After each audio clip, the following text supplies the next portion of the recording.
and we'll just wait for a couple of more people to join in. I think there are a good number of registrations, so great. But how's it going otherwise? All good. Oh, that's good to know. Yeah, I think. I had a friend who was interested, and she's an avid mythology thing as well, fanatic as well. I think she didn't manage to register. Will it be okay if I share the link? Share the link and just ask to join. It was something. Hi, Avni. Good to have you join. Hi. Hi. I'm so glad I can join. Yeah, I'm so glad you could join too. Hello, Dhananjay sir. It's good. Hi, Anupriya. Yeah, so good to see you join in. Good. Yeah, thanks. Yeah, I'm so glad. We're just waiting for a few more people. Okay. Good to see Ruchi. I think Ruchi is also here from Cobalt Blue. Hi, Anupriya. Hi. Yeah, so Ruchi, I've just. We are matching today, Anupriya. I know. I was thinking about the same thing. I think I've started sharing it live on YouTube also. Yes. Yeah. Great. I think we have a few more people. We had a good number of joinees registering. So it'll be great to wait for a few more minutes and begin. Yeah. So by the way, just till that time, I want to know how's it been going for everyone else. Dhananjay sir, you can also tell us how your weekend is going. I'm doing some sessions on the Bhagavad Gita on Instagram. Oh, that's nice. Yeah. So there's third Adhyaya is going on. There's quite a bit of enthusiasm there. The challenge is to put it on Instagram format. That's true. I think that's always a challenge, like, how to work with the medium. The message is always there, but the medium is the question. I like the brevity of the medium. That's true. That forces you to think, to condense the knowledge that's given there. That's true. That's true, sir. I think, and it's really nice that you're even thinking of the medium, like how to work on that medium and this thing. That's great. That's always interesting. That's true. Oh, great to see you, sir. I also see a couple of more people have joined in. Preeti, hi. Good to see you join in. Okay. Hi, Dad. You're also there. It's good. I think there's so many people have joined in, Anupriya. I know. I wasn't expecting such a good crowd. I think. Yeah. It's going to be so much fun. I hope you're recording. It's recording, right? Yeah, it's recording. It's recording. Okay. And we are live on YouTube as well. Yeah, I see this thing. I think YouTube is there. Okay, Anupriya, why don't you do one thing? You can try once more to go live on Facebook as well. I don't think I can go on both, right? I'll have to cancel this thing live. That's the only reason. So let it be. Let it be. Yeah. I'll figure out about the Facebook thing for the next live thing. Exactly, I think it's a regular feature now, so you can figure out aram se, Definitely. I think the best part is we figured out how to schedule a live session, and I think from now on we can do more live sessions accordingly. So good. Definitely. I also see Renu Thapar. Hello, Renu Auntie. Hi, Arun.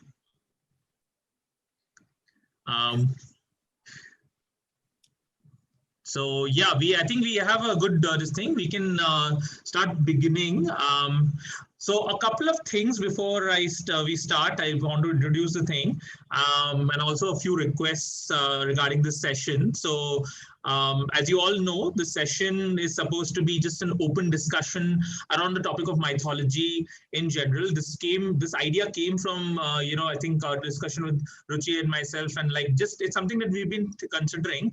I had been postponing this for a long time because it was something that I was a little apprehensive of, how will we manage.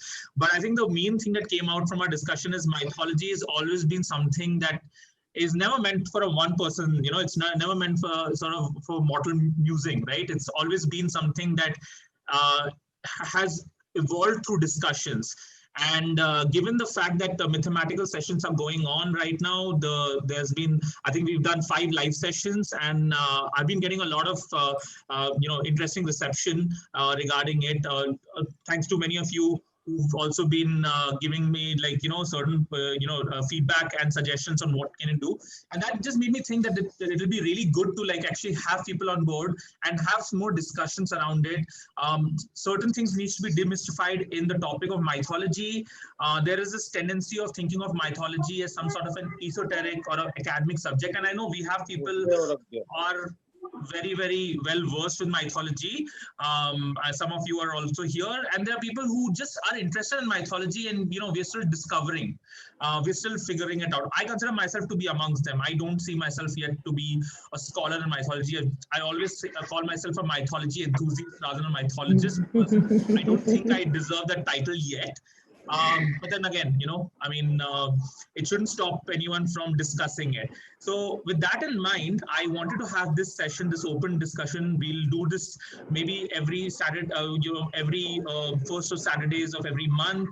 We'll figure that out. And the first session, I had a topic in mind, but again, I want to leave it open. I do want to say that this is this is a safe space. This discussion is meant to not test someone's knowledge or this thing, to cheat certain beliefs and sort of a thing. It's more with the idea of trying to understand that what we know and how do we expand that this thing. And it's like the Upanishads. Just come sit with us and have the discussion to further your knowledge. So with that in mind, I just thought that we could we could all gather together and have this thing. I do have some questions, so I'll be moderating the discussion just so that there is some sort of this thing to it. But at the same time, I would encourage you to ask questions. If someone has said something and you have you have something to add to, or you want to do that, definitely do it. What I can definitely do just to ensure that we are able to voice and all is if in case you have something, it'll be great if you guys can start your video, because it'll be a lot easier to see. Yeah. I was just going to say that I know that this thing Zoom is something that we always prefer, like locking out, and sometimes it's a net issue also, but it'll definitely be great. I think it's also the way of humanizing each other, right? We don't see each other's name, we see each other's faces. And don't worry if, I know that we are all at home. We don't have to be well dressed and all. It's okay. But it'll just be great to do that. Yeah, it's great to talk to faces, and it kind of makes it so much easier when you see everybody's expression, I get that. Yeah, totally. I think that it's just interesting, and also I think it'll be easier. What I would suggest is we'll have some questions which I'll go around this thing and ask some things which everyone can say. But if someone has something to add, you can just raise your hand, and I think we can do that. The rest everyone can be on mute at that point of time, just to avoid the conflict, because Zoom it just tends to be a little this thing. But really nice to see the faces and all. So the first things first, I want to start off with this thing. I think I want to ask everyone to give an introduction, just a slight thing of what they what they do, what they like, and what is their interest in mythology. And what we can do is we can go through this thing. Maybe I can just ask saying, Anaga, you can start, and then we can just go alphabetically for everyone. Okay, does that work? Hello, Anaga, can you hear us? Yeah, I can hear you. Yeah. Sure, you can go ahead. Sure. Yeah. Hi everybody. I'm Anaga Ravi. My introduction to Anupriya himself was actually through Think Design, and I had done this very quick presentation on exploring research methods through the Mahabharata, through the different characters and minor stories that sort of play out in the realm of Mahabharata. But I actually was introduced to mythology through the fine arts. I am a Carnatic music singer, and I'm also a trained Bharatanatyam dancer. So that's sort of where my journey started. And my entire idea of or interest in mythology was essentially because I used to see, and I used to mainly enact or sing or dance or even act these stories that somehow people used to say are of times that we don't know whether they're real or not. And they used to talk about how these are concepts that it signifies something, but nobody ever told us what, and they never let us ask why. So it sort of started there, and then I realized that there's actually a lot of universal relevance that we can draw from these stories and the different symbolic gestures and characters that they talk about. So that's sort of where my journey started. And I then did a diploma in dance, music, and theater, where I understood more about the Natya Shastra. And then from there, I started studying different mythologies as well around the world. So I sort of dabble in everything, but I'm by no means an expert of any sort. That's interesting. Wonderful. That's Wonderful. really Yeah. wonderful, Anaga. Great to know that introduction, and I know we've spoken a lot. So looking forward for today's conversation. We can just move to the thing. Anurag Kanti, I think yeah, that's my dad. Dad, you can give your introduction too. Yeah. Okay, so I got introduced to Anupri about 30 years back when he was born. And for me, mythology and the stories have been part of my life. Otherwise, in terms of right from the childhood, like all of us coming from our parents or grandparents, and in turn, myself passing some of it to Anupri, and of course, it was primarily, I think, my father who had been telling a lot of stories to Anupri, and he had that interest in him, and he was telling stories right from his childhood, which will never end, and one has to keep listening to that. The interesting thing about mythology or mythological stories, though, for us, they have been primarily from Indian mythology, like Mahabharata, Ramayana, and could be Panchtantra or Purana stories and all that. We have not been so much exposed to the world mythology, only few which we did by our own reading once in a while.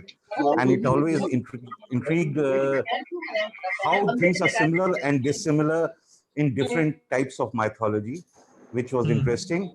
Though I couldn't pursue this much during my career or along with this, except reading once in a while and knowing more about it. Now I hear much more about it through Anupri, and I think I'm also learning a lot of new stories about it and finding it very interesting.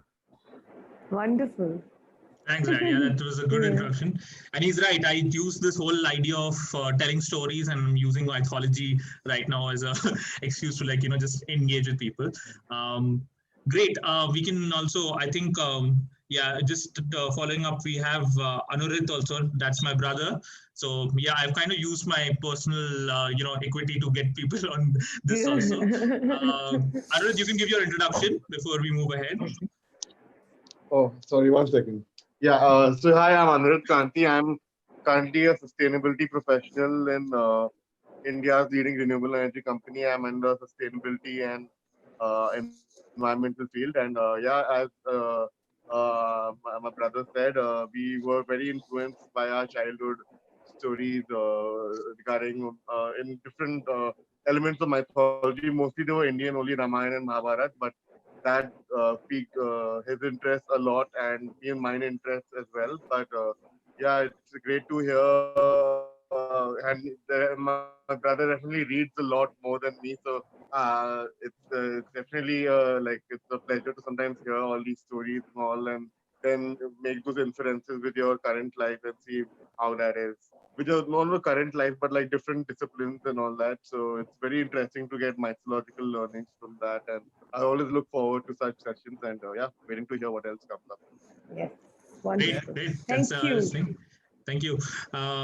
Yeah, I think one thing interesting with me and my brother is we've been grown up being compared. I mean, the story of my family's always used the Ram, Lakshman, or in fact, my mom used to have a very interesting say always that, do you want to be like Ram and Lakshman or Vali and Sugriv whenever we would fight and all. And that was a way for, making sure us to calm down.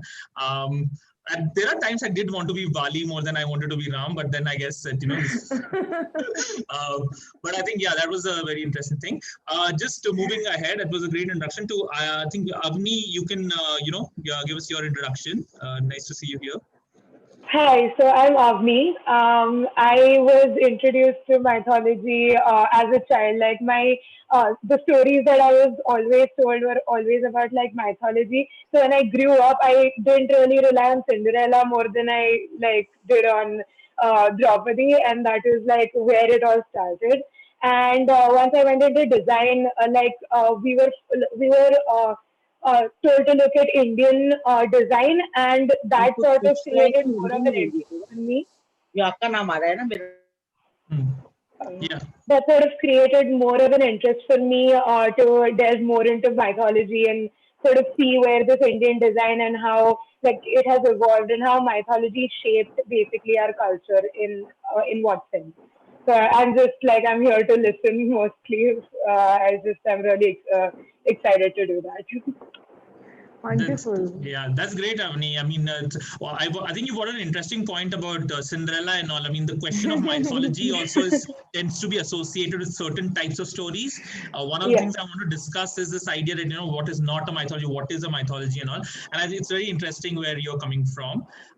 Just moving ahead, I think this thing, Delson, maybe you can give your introduction. That'll be great.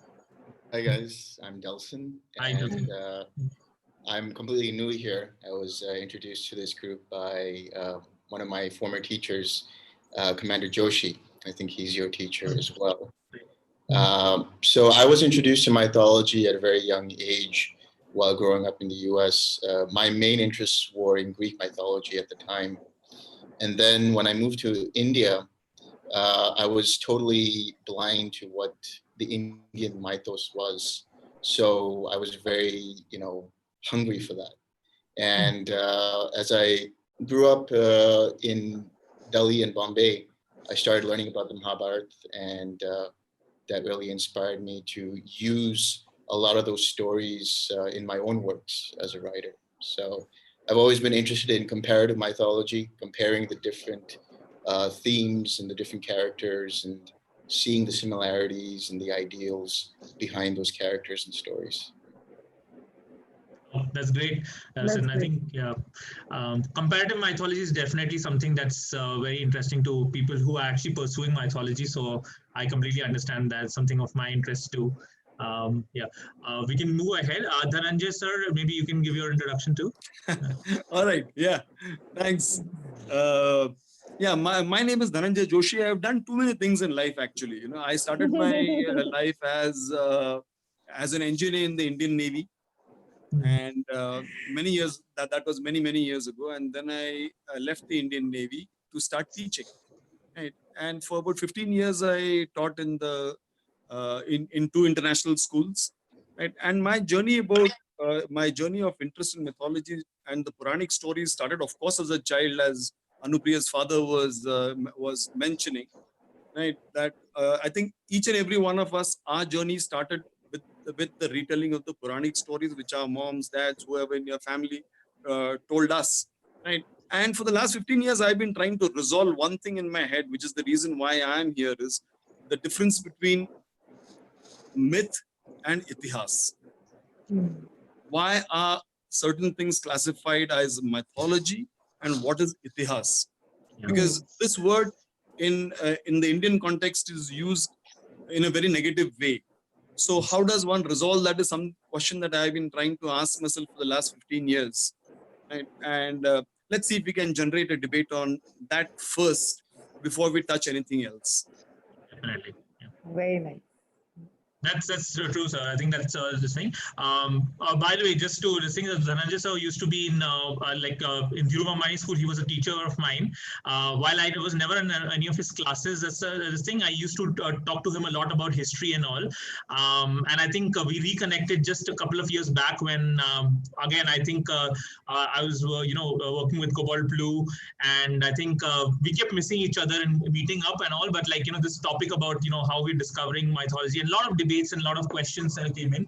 He's definitely someone I always seek out to ask about after a session, what was it and all. And he has a lot of good feedbacks and a lot of things that we can be improved. So looking forward for that, and looking forward for the question he asked, which I think is pertinent to what exactly is mythology. Just moving ahead for introduction. So we also have Yeah, I think we have Smita. Smita, can you introduce yourself?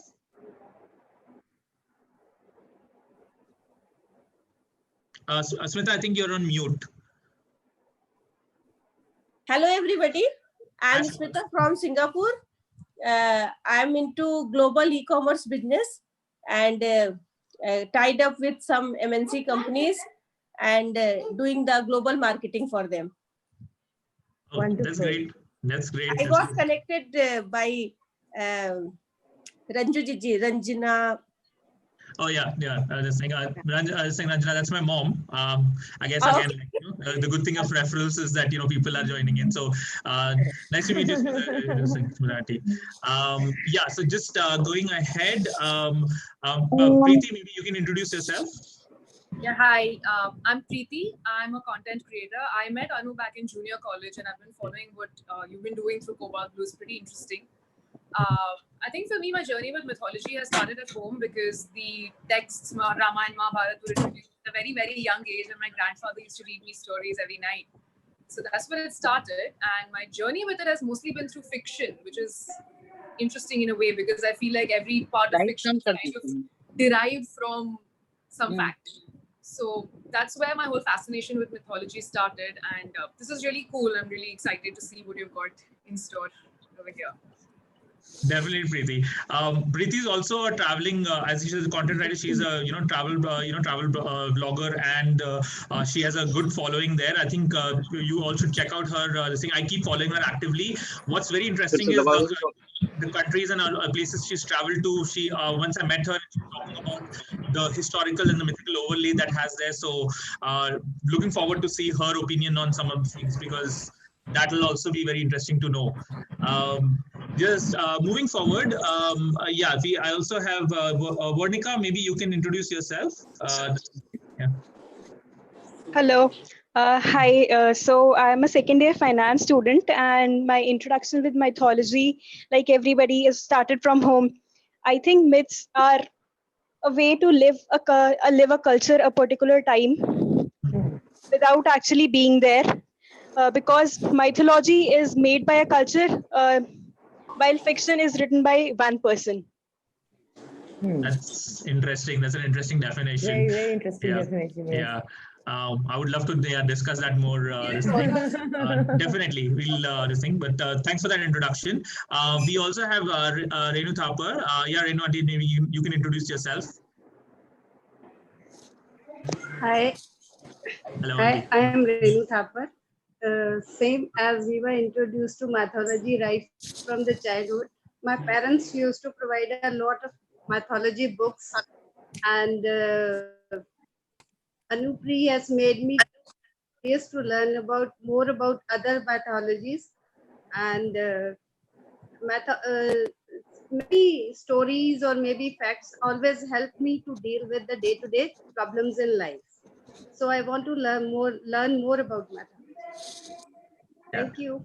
Thank you. Thank you, Renati. I think that's true. I love the fact that there are people who love a certain mythology and discussing a different mythology opens new perspectives. So I sometimes get to know more about different things, and definitely it's something I really enjoy doing.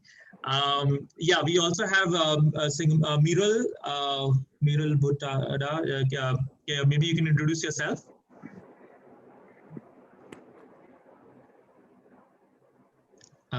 Hello, Miral. Hello.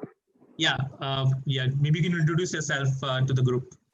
My name is Miral Buttada, and I'm right now completed with my engineering and little bit interested in this part of mythology.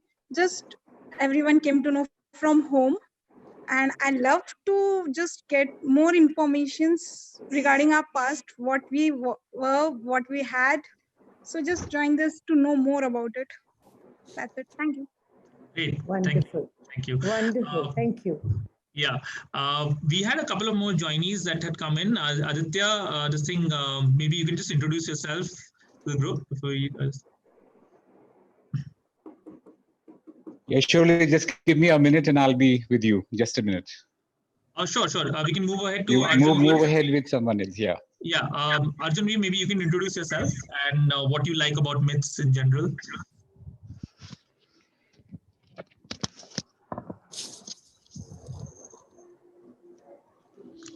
Hello. Yeah, hello, Arjun Veer.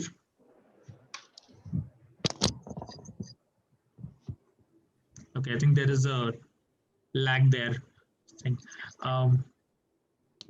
Sure. I think it's just good to know the introduction, and it's good to know that we're all coming from different facets of life with different understanding and expectations from mythology. That is actually the thing, and I think so. I want to I have a few questions that I wanted to kickstart that will be interesting to ask people their opinion, and feel free to follow up with a question that if you have, sort of a thing. Obviously, the main question itself. I have a term from a myth, and I want to put it down, and then just would love to see if anyone has a particular idea around that and all. Generally, the way I would I can classify myths or not looking at the historical meaning of the word myths and all. There are three ways a myth can be the word myth can be seen. Myth is a truth that is going again that stands against the test of time. Myth is a stories that have some sort of a sacred or symbolic meaning, or myth is some sort of an experience that completely evades any sort of empirical explanation and all. So truth, stories, and experience. That is the thing, and I want to maybe perhaps know someone's opinion on this thing. Dhananjay sir, yeah, you can just tell us what you think. Yeah. I want to just correct a little what you said was I think the origin, because in my research, what has happened is that the word mithya is as opposed to tathya. Right. Right. Tathya in Sanskrit means the truth, and mithya is something that is opposed to tathya. Right. And in fact, in the third adhyay, one of the shlok of the third adhyay of the Bhagavad Gita says, "Karmendriyani sannamaya aste manasa smaran indriyarthan vimuddhatma mithyacharasa uchyate." The first mention of the word mithya comes in the Bhagavad Gita. Right. Okay. That's the first meaning. The word is the mithyachar. Mithyachar comes as opposed to tathya. So mithyachar is used always in a very negative way, and it's not a. When it says mithya, that's from where the etymology of myth is actually from there.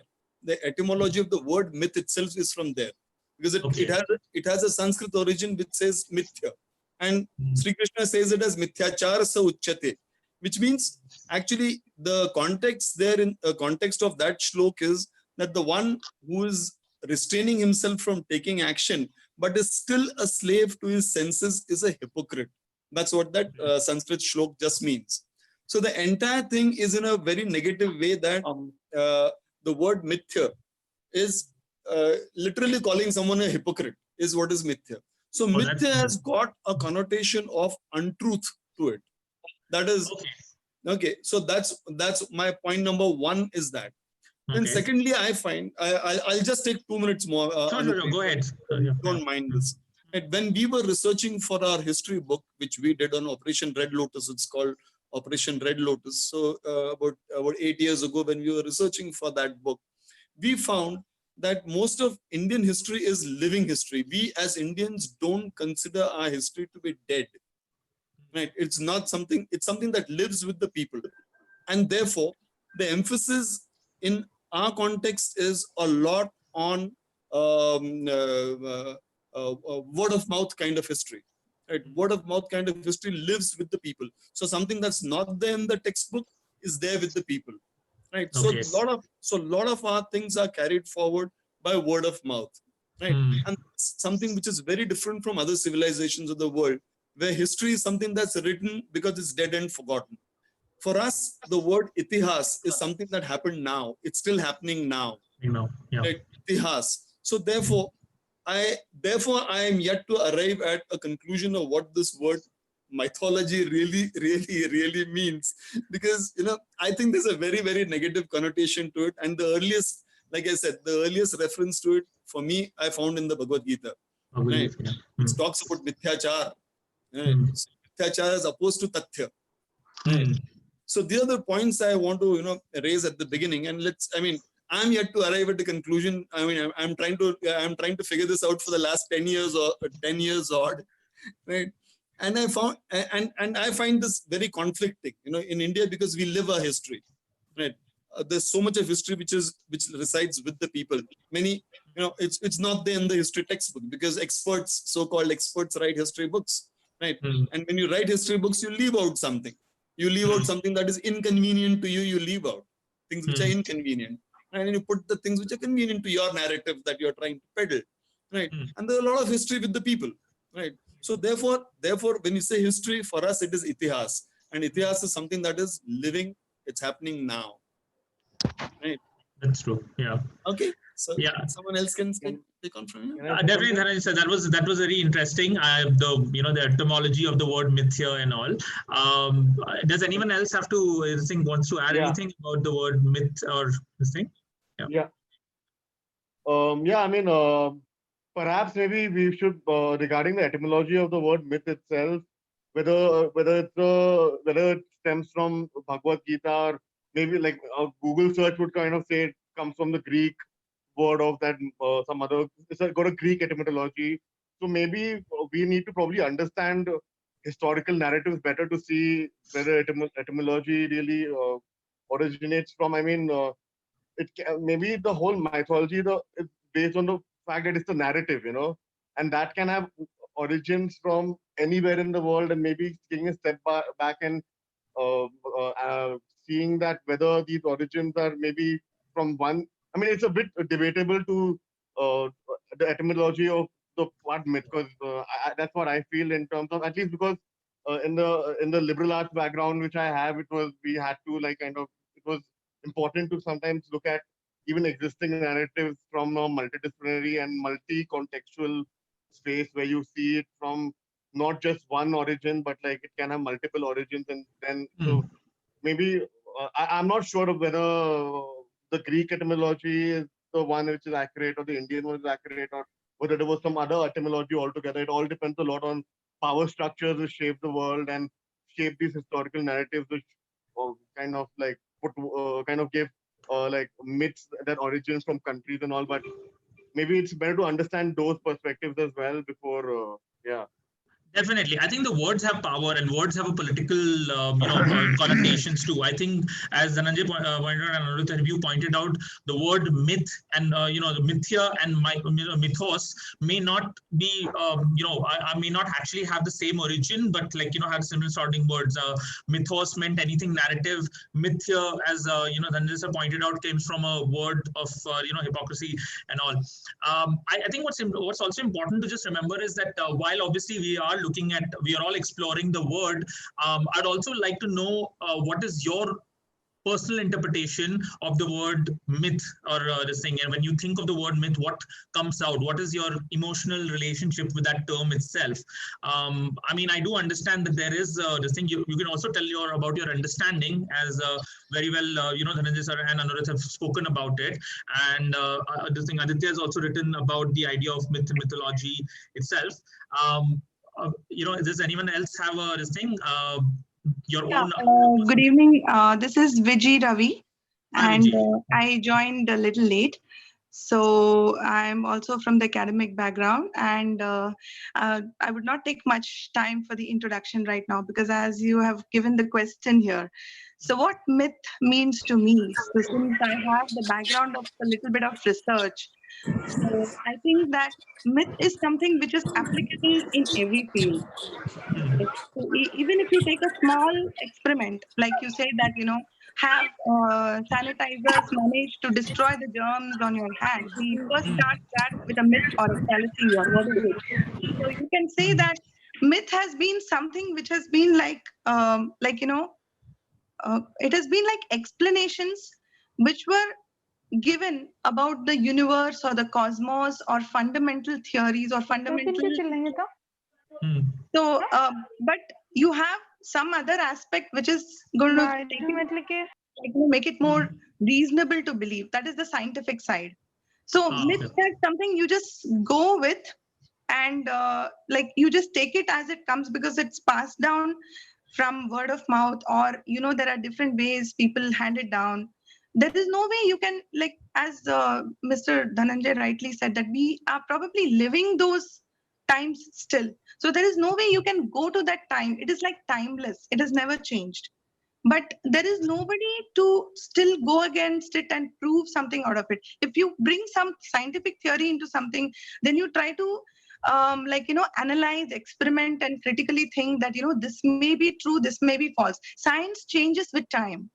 But myths, though they are questioned, they still have quite a lot of authority when you look at a lot of these values or whatever kind of concepts which are passed on. That is my view on this.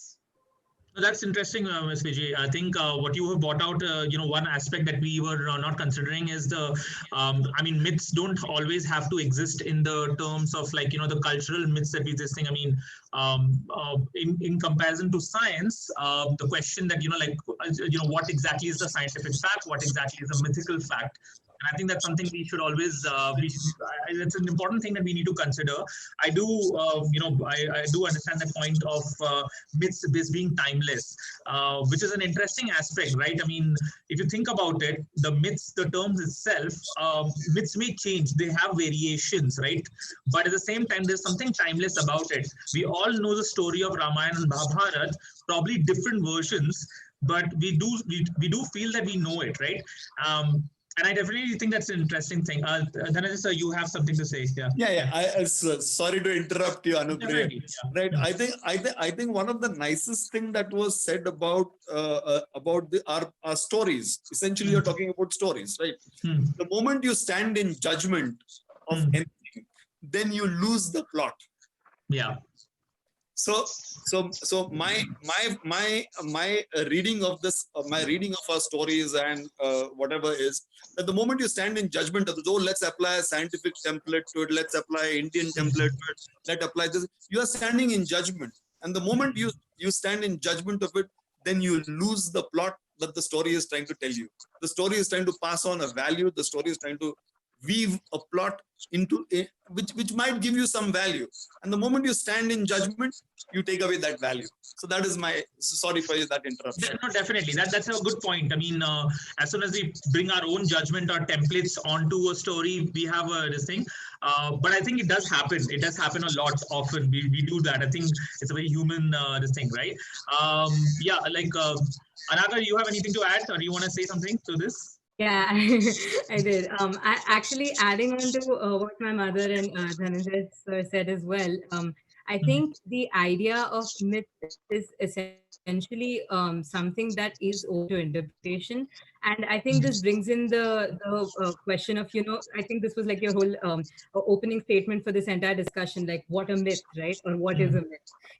That is something that people often say when they're talking about, for example, a WhatsApp forward that you don't believe in. You say, oh, it's a myth. But I think that though it is a negative connotation that it has now taken up, it originally essentially implies that a myth is a narrative that is open to interpretation. So a lot of flag bearers of traditional Hindu, the Sanatana Dharma, or any of the other mythologies sort of find it very controversial when people put out their own interpretations or their own narratives of an existing mythology or a myth. But I think that was the whole idea of a myth to begin with, that it is something that it is okay if you ascribe your values to it as long as you use that to understand it yourself. But to go against, to say that it is controversial to interpret a myth would probably not be the best way of looking at it, because myths are not religion. Myths are more than religion. Yeah. So yeah, that's my idea. That's true. I think it's very hard to completely tether off myths from religion, but at the same time, in most of our conceptual understanding, myths, we can think mythology, but we want to move away from the word religion at times. Sometimes you can't avoid that comparison.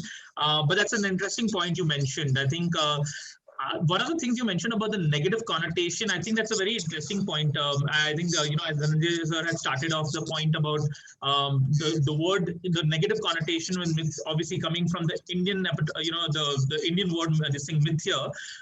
In the Western world, this is something I just want to bring up. Actually, the word myths became a negative thing is when when the European people were studying the Greek terms, when they were studying the Greek religion, given the fact that they were following a Judeo-Christian model and that was the true word of God. studying another religion automatically became the term that, oh, this is all mythology as compared to the divine truth. One of the places this came from, especially this is in the, the complete, 19th century, became even more because colonization helped, excavate new information, new cultures and all. That is where a lot of the terminology of the word myth being as something false or something that is untrue has come from. At least in the Western context, given, as we sort of mythia has, obviously mythia had always meant that, but in the Western context, that's where it came from. And I think we are carrying that. I mean, still now we still use the word myth in a negative way. And obviously we can't escape it, as sometimes, we can, do that. I'd also like to know someone listening view, Preeti, do you have anything to add about this in your travels or anything you had, anything that, what is your meaning of the word myth? So not very different from what's already been discussed. I don't think there's anything further I can add, but these are some interesting perspectives that I've got over here. While traveling, it's never really had a negative connotation. It's mostly been welcomed with a sort of fascination and a curiosity. But the thing is, like, when I travel, it's always been about, staying open to learning more about the place or the culture or the history or what boils down to what the culture believes in at that moment. So it's never been a negative reception. It's always been very, very open-minded and positive. So I feel like that still exists in some places. Yeah. That's interesting. I mean, like the even with debate, the idea that like there's a lot of open interpretation and the openness to that. Delson, I think you mentioned comparative mythology, and I think this is the right time to bring that part up. This thing. As someone who's interested in comparative mythology and this thing, what is your take on the word myth to yourself and your understanding of it? So, I mean, as a writer, I see myth as a collection of narratives that imbibe what the culture idealizes. So, certain truths, certain values are embedded in myths, and they're traveled down as stories through time. And people add to that their own values to those myths. One of the things that I found interesting was that a lot of the different myths in Greek, Norse, Mesopotamian, and Indian mythology is that there's certain themes, certain values that you see all across, and certain kinds of gods or certain kinds of characters that embody those values. So that's the way I would see a myth. That's interesting. Yeah, I think the fact that there are a lot of commonalities in this, the stories across, especially, I mean, if you've been seeing the live streams that I've been doing, I generally take up topics which are across the different mythologies and all. What I think I definitely is interesting is that, when you see more similarities with obviously differences in the identities and all, I think the word myth also takes on a new meaning altogether. Not always tethered to what has been culturally accepted, but it starts making your own thing. When I started that thing, I just meant what myths have become to me: truth, stories, and experiences. And I don't mean that as something that's what exactly myth is, but it's that's how I'm approaching myth. By the way, we also have a couple of new people who have joined in, Ritika and Mehak. Great to see you guys here. So I think you've been part of, you've been hearing this conversation. It'll be really interesting to see this thing. Mehak, you have, you want to add anything on what is your, what is your take on the word myth, or what do you like about the word myth itself? Yeah, I'm so sorry I joined a little late. So I think everyone has sort of covered what a myth means to them and so on and so forth. I think for me, now that I'm hearing so many different people talk about what myth means to them, I'm realizing that my relationship with myths are something that have evolved over time. I mean, like as a child, I was someone who was exposed to them as stories in terms of, growing up and reading all of your Amar Chitra Kathas, etc. And then you get exposed to religion, and then it just becomes, when there's like a puja and all of that happens. And then I think as you become an adult and you're not just a consumer anymore, you also start analyzing them, then different layers come into the picture. So I think it's very strange that way. I'm realizing that I have a very evolving equation, and I've kind of agree with everyone, because at one point or the other, I have been that person and I've felt that emotion in terms of my relationship with myths in my life and just the word in itself. That's true. I think I completely understand where you're coming from. I mean, we've had many discussions ourselves, Yeah. especially as people who work within content. This thing. I think that's an interesting point, that while myths evolve in history, they also evolve within us, right? I mean, the meaning itself takes on this thing. As we can see,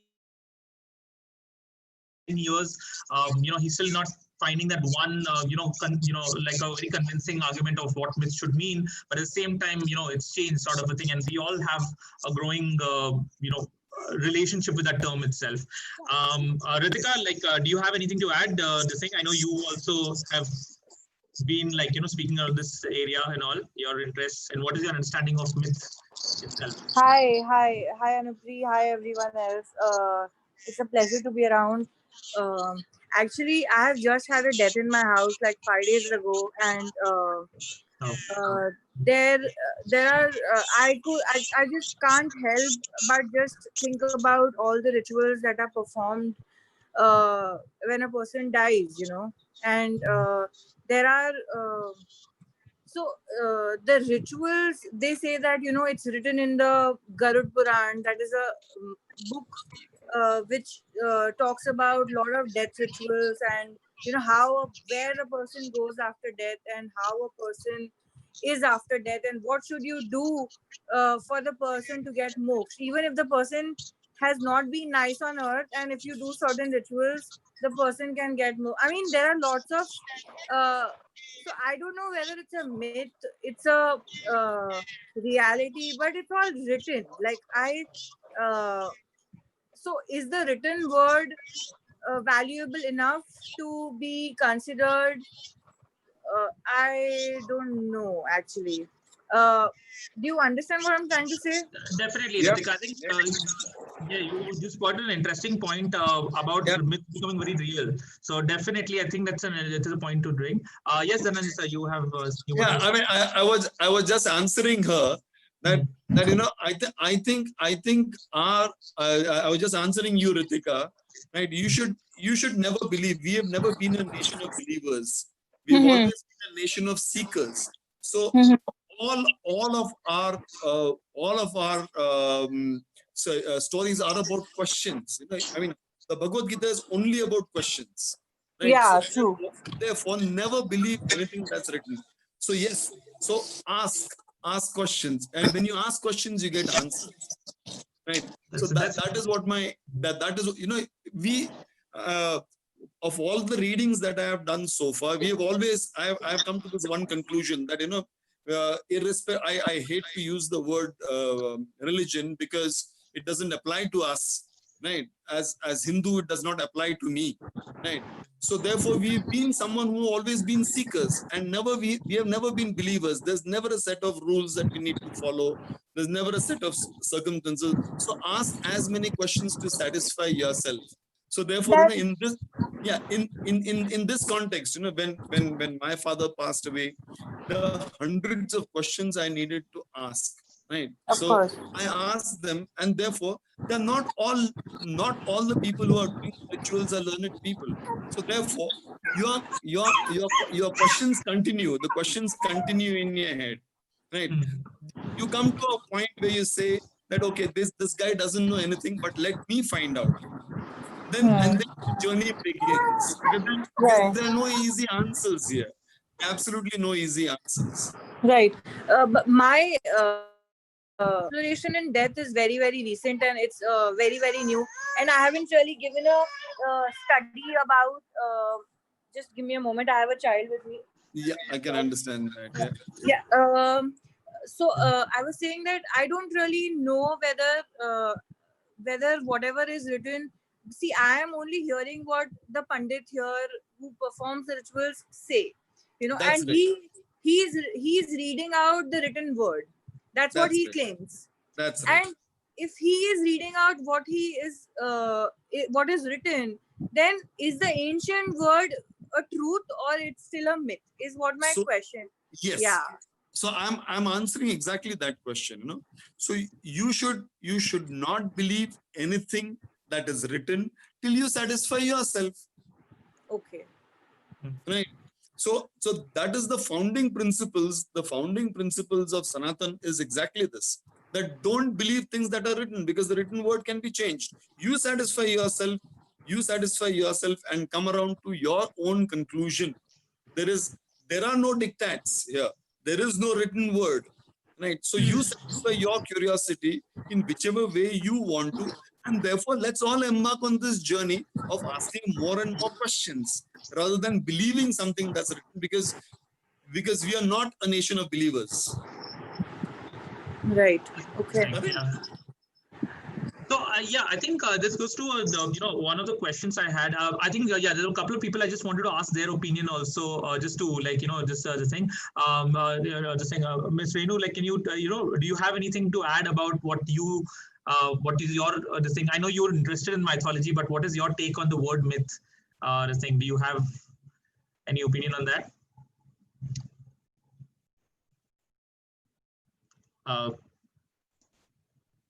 Sorry, I think it's still on mute. Renu auntie, do you have the thing to add? I think it's on mute.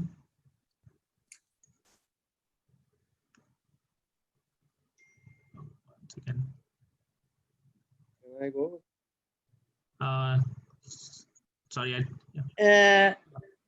See, what she was talking about are rituals. Many have scientific reasons behind it. If you think about them, and things have been changed by the people who do it, like pundits and all. So if we try to understand, not all I say, but many of our rituals have scientific meanings also. That's true. I think there is a lot of connections between science and myths, right? Yeah. So, yeah, I We think have. it brings me to a new question, and I think now that we're exploring the word myth, and I think yeah, we have interesting this thing. We talked about the historicity of the term myth. We spoke about like what does the word like how the myth is evolving for people like in history, and this thing. Also the idea that myths is very connected to rituals, and like Ritika, your introduction to a certain myth comes from that experience that you had at a home sort of a thing, traumatic and all, but at least that's the place where you have it. But I think one thing I want to ask is that the word like the myths itself, right? I mean, we all like when we think of the word myths and all, there are certain stories and all that come in our mind more often than not. We have certain ideas of this thing. We have certain like certain adjectives associated with that. So I would love to know people's opinion on like which is their favorite myths that comes in their mind. That when I say favorite, it's something that you like, it's something that you revisit a lot often, it's something that you discuss a lot. I just want to know about that, because I think that informs a lot about what myths start meaning to you, right? Maybe we can like start off with this thing. Varnika, do you have this thing? Do you have a favorite myth and anything? Yeah, I really like the myth of Pandora's box, Hercules' 12 labors, the myth of Izanagi and Izanami, because they are, especially Pandora and the myth of Izanami and Izanagi, they are the myth of creation of the world. And they're basically explaining how the world started and made, and related to, basically it's like primitive science for people at that time. That's true. Yeah, definitely. I think Japanese and the Greek this thing myths you mentioned, they are pretty interesting. It's interesting to see that when you spoke about the favorite myths, it comes from a different religion. Anyone else? I mean, like what the thing. Dad, what about you? What is your favorite myth? I know, like we speak about myths a lot, but which one stands Yeah, out? see, for me, okay, because I've been more relatable to me, and right from beginning have been hearing more of it. I find Mahabharat as a this thing very a complete set of stories and characters, and with layers within layers which are there. So that is a very interesting part for me, and you can keep studying and still get to know many more things every time as you delve deeper into it. But per se, what I would say that like earlier, there was some this thing on rituals and all. I think rituals were uh, prescriptions at that time with the realities of that time for other people who may not understand everything. So rituals were created, and many of them may not have that relevance or scientific reasoning which is valid for those as of now, because things have changed and there has been a certain kind of progress and all, but that must have been the actual reason for people to do certain things which are good in terms of the knowledge at that time and things how they should happen. So they were there was a relevance at that time. But however, myths, like we have said, uh, they keep living on, especially in the scenario of Indian myths. We are still living it. A lot of these Greek or Norse mythology, they, they have at certain time afterwards, uh, there has been a stop, I would say, in that growth of that, maybe because the cultures and religions and everything changed, and earlier myths were discarded from the regular narrative. Whereas the difference here is that same thing is still going on, and there's so many ways to interpret it and take it to yourself. Like Dhananjay has also mentioned that if you get into certain aspects and fitting a Western template to those ones, perhaps you lose the plot. So that is very important to remember, that we should not be trying to putting a particular kind of template to see the validity of that, because the idea of it is to pass on certain values or lesson through this thing. And as long as that is getting done, I think they are serving their purpose. That's interesting. I definitely understand the chain of thought saying. Though I have something to say though. Yeah, Ritika, you can go ahead. It's a very, very different, actually. It can also be termed as superstition. I don't know, the very recent thing that I believe in it is कि Saturday को कुछ भी नया काम मत करो. Like, Saturday को कुछ नया मत खरीदो. Is it a myth? Is it a reality? I don't know. But I have had an incident where I've lost my wallet on a Saturday, a new wallet probably. And since then I have been believing this. So does your myth become reality when something just becomes I don't know how to explain this. Okay. Can I say something? I think, Ritika, that is your reality then. Yeah, that's what I think that's the point about superstition is true. Yeah, like, I mean, it's okay. But is superstition also part of myth? Is a part of myth? It can be. I mean, see, again, one of the things I would definitely say in this group is that, the question is not about whether it is objectively, because I think as soon as we talk about myth, we're talking about a subjective world, So I think the question is that, is it to you, and it can be. I mean, it's an interesting point to consider, like, when does something become a superstition? Does a superstition have a mythological explanation, or a myth, is based on a superstition? I think that's an interesting thing. I do want to, ask the same question. Delson, like, I think you were talking about favorite myths, and I think you pointed it out. Is there a particular favorite myth, and what does that make you? What is your relationship with that myth? Noel? There's two myths. One is in the Greek mythology of Prometheus, who stole fire from the gods and gave it to mankind, which I interpret as sacrificing himself for knowledge, for upliftment of mankind. And I find that in the story of Adam and Eve as well, with a serpent in the garden who gives them the fruit of knowledge of good and evil. Yeah. So that's always fascinated me. That's it. That's interesting. I think you spoke about Prometheus. It's just interesting. A few weeks back, I had actually done like a session on design lessons from mythology, and I took the idea of Prometheus as a this thing, which actually gets me to the point of what I think my dad and I think Dhananjay sir were also pointing out, that we should not lose the value. And to be honest, I always feel guilty that I'm losing the value, because I like using myths to make a point. Sometimes metaphors and all.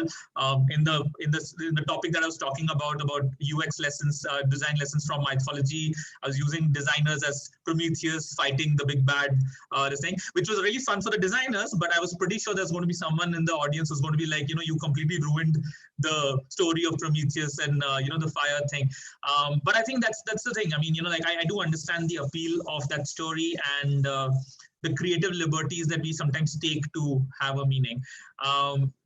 Yeah, I would also like to ask Anaga, I think being in the same organization, is there a particular, I know you use this whole, the story, the research methodology from Mahabharata, but is there any particular myths you have that you love and you love visiting or love discussing and thinking about?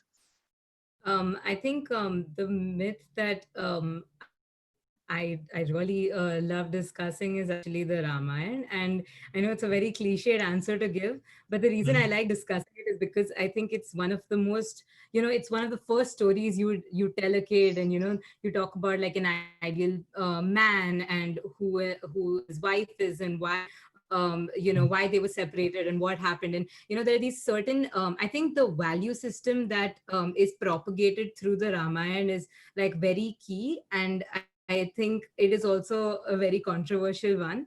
So, and I think that was like, that's the story I constantly go back to when I talk to anybody about just myths in general or religion or anything. When, you gotta, it sort of is the only thing that helps you sort of make somebody think beyond their idea of, the Dharm Purush, or, like all these sort of this thing. So that's why I find that story very interesting to always discuss. That's interesting. That's interesting. Yeah. Anuruddh, you have any favorite myths? I know, like we've, like being with me, we've discussed a lot of myths and many times, but your favorite myth and what do you think about it? Yeah, so there are a lot of myths. I mean, I kind of, so I just wanted to reiterate a point probably said by Dhananjay sir and my dad also in a way, but the whole point of myths or history or any knowledge or any discipline, studying anything, is to kind of get the right values out of it, to build the right meaning and purpose for your life, to create a better world. So I feel like in that sense, the arts, the sciences, all the disciplines, mythology, history, all the disciplines need to come together to communicate that knowledge better. So that's where storytelling comes in, because the inference from that storytelling, whether it's a myth, whether it's a historical fact, whether it's a story, what you get out of it is the most important.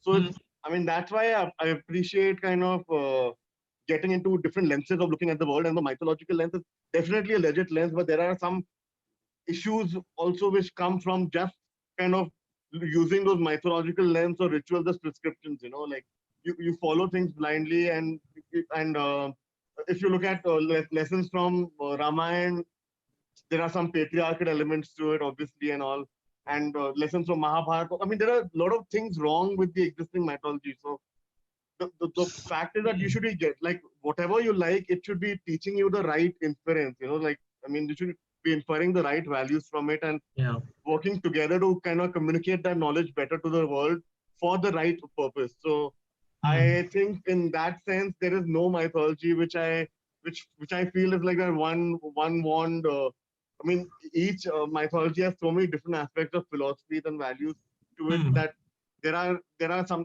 I mean, if I choose, I can tell you from a story perspective with the ones I find fascinating, because wow, they're supernatural, look good on screen, but in terms of just the meaning I or probably message. haven't read enough of it, but just reading different. I mean, I had a very good chance to actually get into mythology and philosophy, and now in Ashoka University when I was doing the liberal arts program, and and I always keep telling my brother, that you should have been the one who kind of got into this program, because I look at knowledge in a different way, and you are actually curious about knowledge, and that's why you look at mythology. So I mean, it's very important to look at different contextual lenses, different different disciplines, and then build the right prescriptions and and then build the right meaning for your own meaning and purpose for your own life and make the world a better place. So from me, the mythological lens comes from a very environmental, or everyone in the end, the whole, it comes, if you start compartmentalizing people, I would probably prescribe in the whole left ideology of, everyone's equal, and what good is mythology if it's not creating a better world right now. But yeah, at the same time, the storytelling, the fact that mythology comes at the confluence of arts and sciences, that's important to get the right message out. So it doesn't matter in the end which story you like, as long as it's making you a better person. I think that's an interesting point about the story, stories. The meaning has to make sense and all. I think you brought out a very interesting point, which I had a new question to, and I would just love to hear people's opinion. Myths are stories that have finally there are stories, right? Whether it's Ramayana, Mahabharata, Prometheus, and all. Do myths perpetuate stereotypes in terms of whether it could be sexism, racism, and all, or do you think they just reflect a reality that is there? So are myths the breeding ground of perpetuating it? I would just wanted to think about this, because as you said, there are problematic elements, but is it like the myths are creating the problematic elements, or they're just reflecting it? Mehak, I know we've had this discussion. Do you have any point of view about this myths? Yeah, it's actually really funny, because if you're gonna ask me one of my favorite myths, I would have probably said Mahabharata, because of growing up with it, etc. But one character that I would have mentioned is Medusa. Personally, for me, I find her so fascinating, because she was always portrayed in a certain way as this evil witch who's killing people. And even in modern narrative, or whether it was Percy Jackson or anywhere, whether it was a more modern take or a more traditional narrative, she was always portrayed in a certain way. And then I actually found her origin story, and I felt so angry at a certain point, because technically, if you think about it, she's the one who was wronged, but her entire narrative is portrayed in such a way where somehow it's her fault, and people actually say in certain tellings where her punishment was justified. And I think I'll just allow you to give a little bit of context to the story itself, because I'm a little I'm probably not going to be that accurate with the details, so that everyone knows what her origin story is. But especially as someone who's a woman, it was just a massive rude awakening. That's true. I think that's a very interesting point also about this thing Medusa. I think what Mehak was also talking about is, we all know Medusa is this sort of a monstrous woman who had hair, who basically had hair of snakes and all. In history, in the stories of Greek mythology, there is sort of a backstory that was given, where ultimately, because of her beauty, Poseidon, like all Greek gods, got fascinated with her, assaulted her in the temple of Athena, where she was actually worshipping. And Athena, basically, instead of punishing Poseidon, punished her. Now, obviously, while she pointed out, I just want to give a context that there are two things in the myths itself that are very interesting. One is in the myth story itself. There is an explanation that Athena could not take action against Poseidon because he was another god. And given the fact that, she was assaulted, she kind of weaponized her by saying that, next time no man can do this to you. So I'm giving you this power or giving you this sort of thing. It's written as much as a curse, as much as it was actually a thing. But again, that's just one interpretation. Yeah. The other historical fact I want to mention is that many Greeks, this thing, even like mythologists, they really don't actually ascribe to this story of, Medusa actually have this sort of a thing, because the story of Medusa getting ravished by this thing Poseidon, and ultimately having this thing, becoming a god, is actually something that came much later. Ovid, one of the writers of this thing, he wrote it centuries after Medusa's myth of Medusa being slain by Perseus had already been there.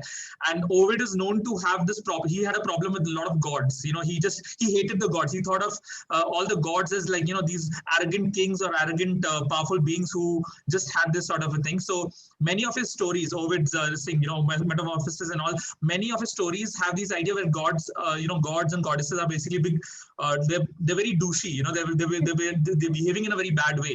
So the one of the question that comes also is that obviously, like, you know, we are basically seeing the stories as a composite. We're not seeing stories in separation. I mean, even in Indian mythology, Mahabharata, the story was written much before the earlier children's story of Krishna and Radha and all those things, right? But we just know it all in together.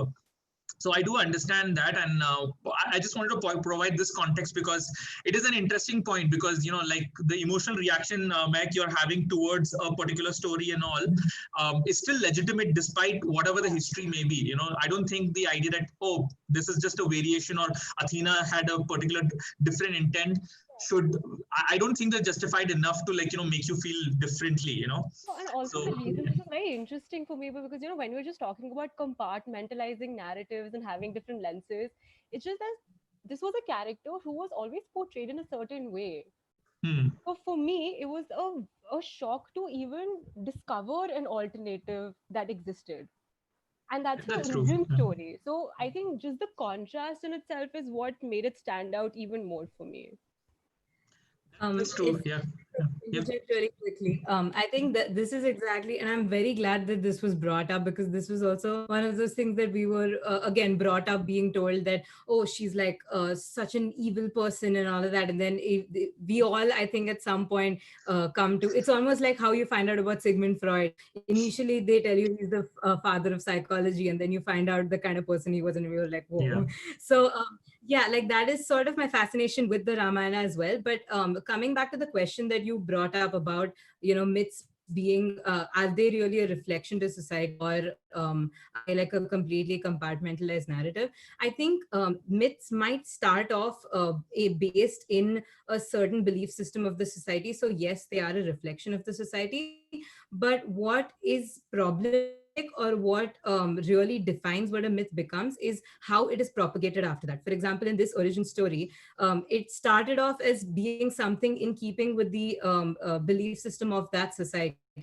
And then the way it was propagated, why was this specific origin story gone? Because any woman who was in any sort of manner, like you said, weaponizing herself, or, you know, being attractive, not even wanting to attract a man, just but being an attractive person in herself, was something that society couldn't digest as being okay. You know, that's where the problem begins. So the problem, and that's the exact thing I was bringing up even with the Ramayana, that it's not about what the society believed in the beginning when the myth itself was written. It's about how you use that myth to then propagate certain value systems that you now ascribe to and want your religion to stand for. So yeah, I thought I'd just bring that up. Definitely, that's true, and I think you're right. I mean, it's not either or. I think the myths have a responsibility, and they do have this. And Greeks, by the way, I don't think only Greek mythology. I think every mythology is known to, like, almost victimize this idea that beauty was like the problem where this thing. I mean, even Ramayana. I mean, Ravan just got the idea that obviously the only interesting thing is Indian mythology tend to have a lot of backstory, which is like, oh, that is why this happened, and I just love that, because whatever the reason you think, suddenly there is a new reason, and everything is meant to happen. The thing. So, but the reason I also wanted to bring this up is because many times myths, the stories that that worked in a certain intention somehow mean a very different thing right now. I'll just give an example what I mean. Just think about the Karn. Karn is a very fascinating character in Indian mythology in Mahabharata, right? I'm pretty sure we all have some opinion about him. And I don't think any of us will put him in one category as just pure evil or pure good. In fact, compared to the rest of the characters, it's a lot harder to put Karn in this thing.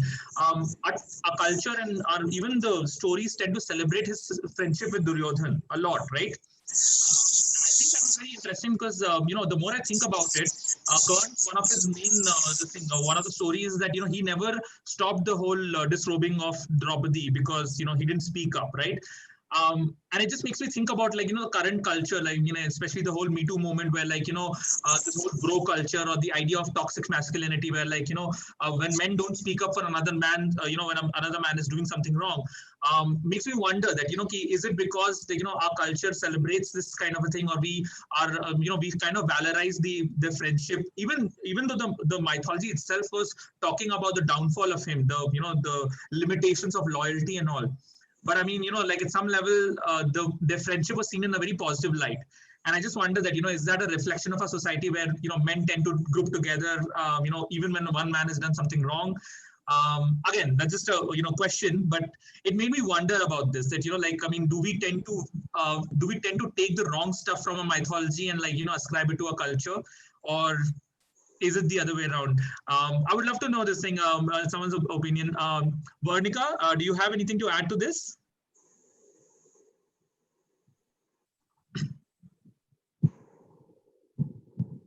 Hello. Yeah, hi Vernika. Yeah. Hello. Yeah, hello. Hi. So I think that obviously mythology is the reflection of a culture, and it displays the misogyny that used to be in those times, and basically how a particular person should behave and learn. It's basically caution tales for women that if you behave a certain way, this can probably happen. That's true. Yeah. I think that's a good point. I mean, mythologies tend to be a cautionary tale, and especially for certain different groups. I mean, as obviously a cisgender man, I would I have always had the privilege of being on the this thing. Even like stories that were used for me, to describe like what I have to describe to. I was lucky that way. Like I know I have more role models to think about. But I think you pointed out a very interesting thing about cautionary tale. So, Renu Auntie, do you have anything to add about this? Like myths, do they become problematic, or do you think that's a different thing?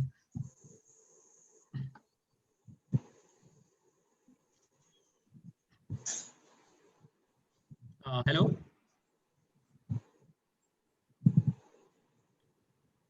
Okay, I think Renu Auntie, you may have to unmute yourself if you're speaking. I don't think we can see that.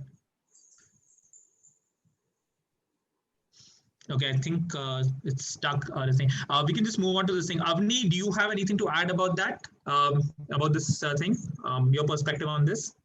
So no, I think like the most I can say after listening to the entire discussion is that I think mythology is shaped in a way that is very like it's very person oriented. So there is different versions of the same story in and told in 100 different ways from 100 different points of view.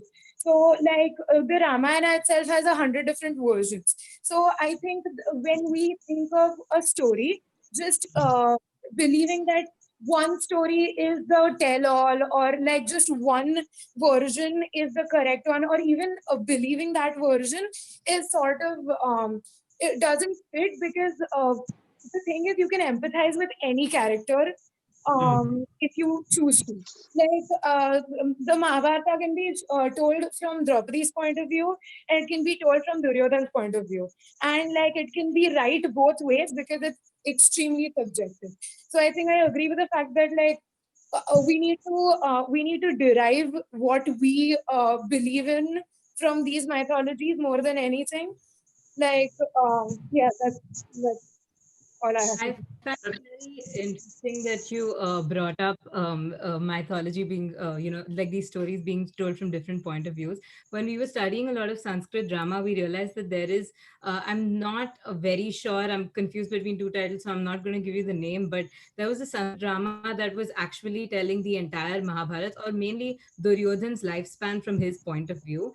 And that time it was very important to not have tragedies. So like a typical Bollywood film, Sanskrit drama generally did not have tragedies at all. And basically not having a tragedy for them meant even if the world is burning, the hero has to have a happy ending. And this was actually the only drama where they showed the death of the hero, where they talk about how Duryodhan dies, and then they bathe in his blood. So that was actually a Sanskrit drama that was written like, in times that we don't even think about things like flipping the character line. But at the same time, though they celebrate him throughout the story, at the end of it, they're like, what, death.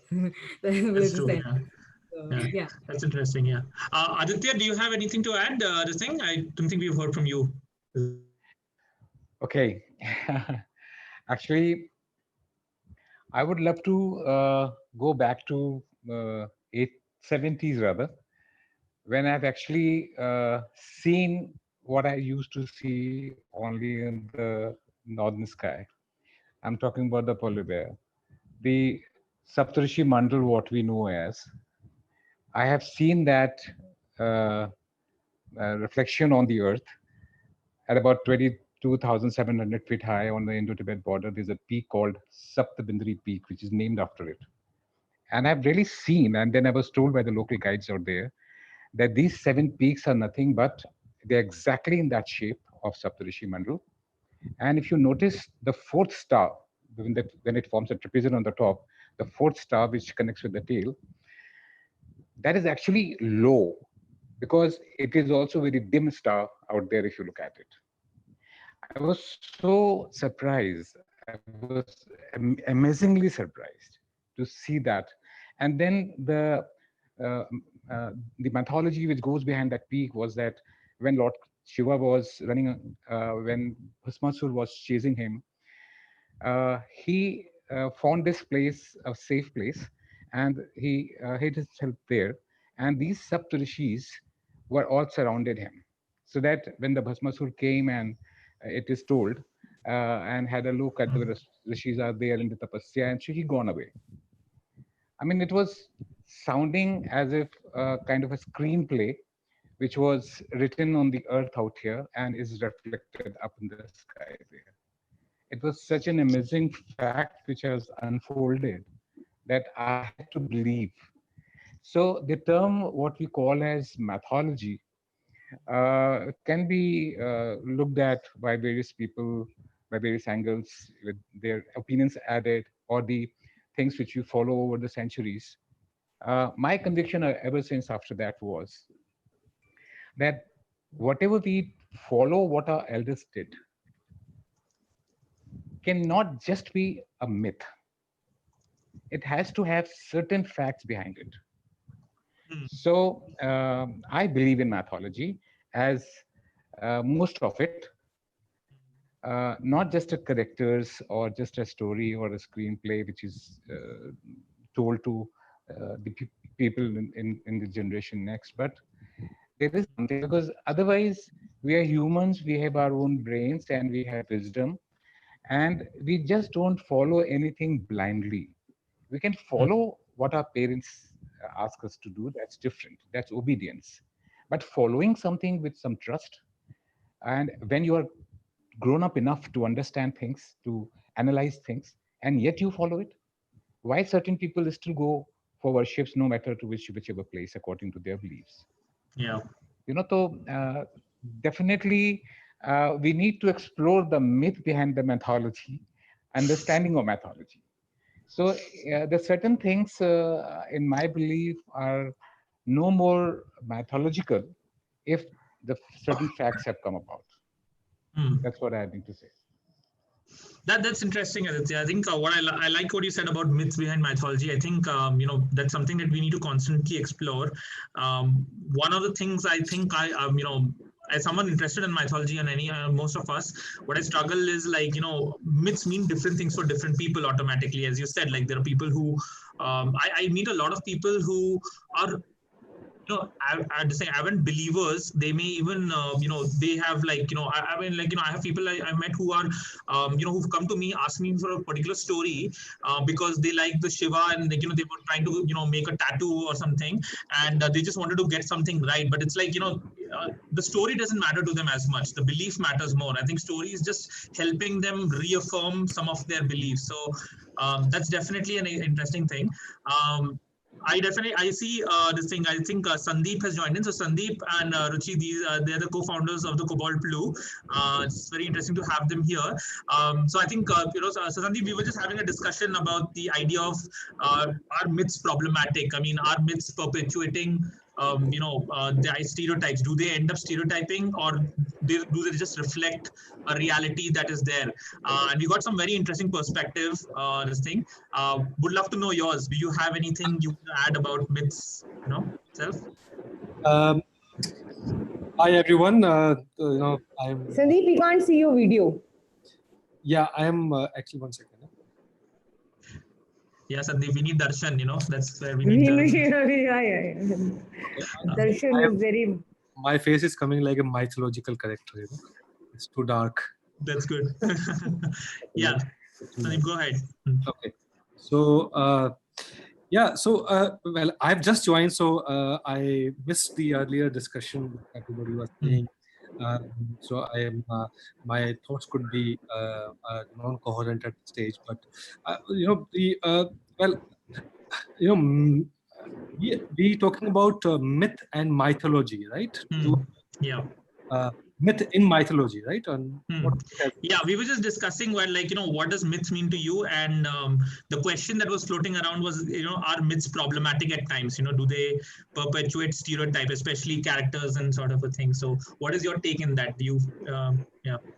So are we talking about mythology, like mythology stories? Or are we talking about myth as like urban myths and all that as well? I mean, you can talk about both. I mean, we didn't really differentiate that. We initially started off with what is myth to everyone, but the thing you can tell us your opinion. Yeah, I got it. So I always treat. So I'm gonna bring mythological perspective. I heard a little bit of what Mr. Vidyasagar was saying, and I do agree with him that a lot of people who are grown up still believe in some of the things, and I think what probably he's referring to are the ritualistic outcomes of mythological stories, that people still believe they're doing those rituals and take them to certain, make them connect with certain energies and things like that. But I'm coming from the perspective that mythology propagates stereotype.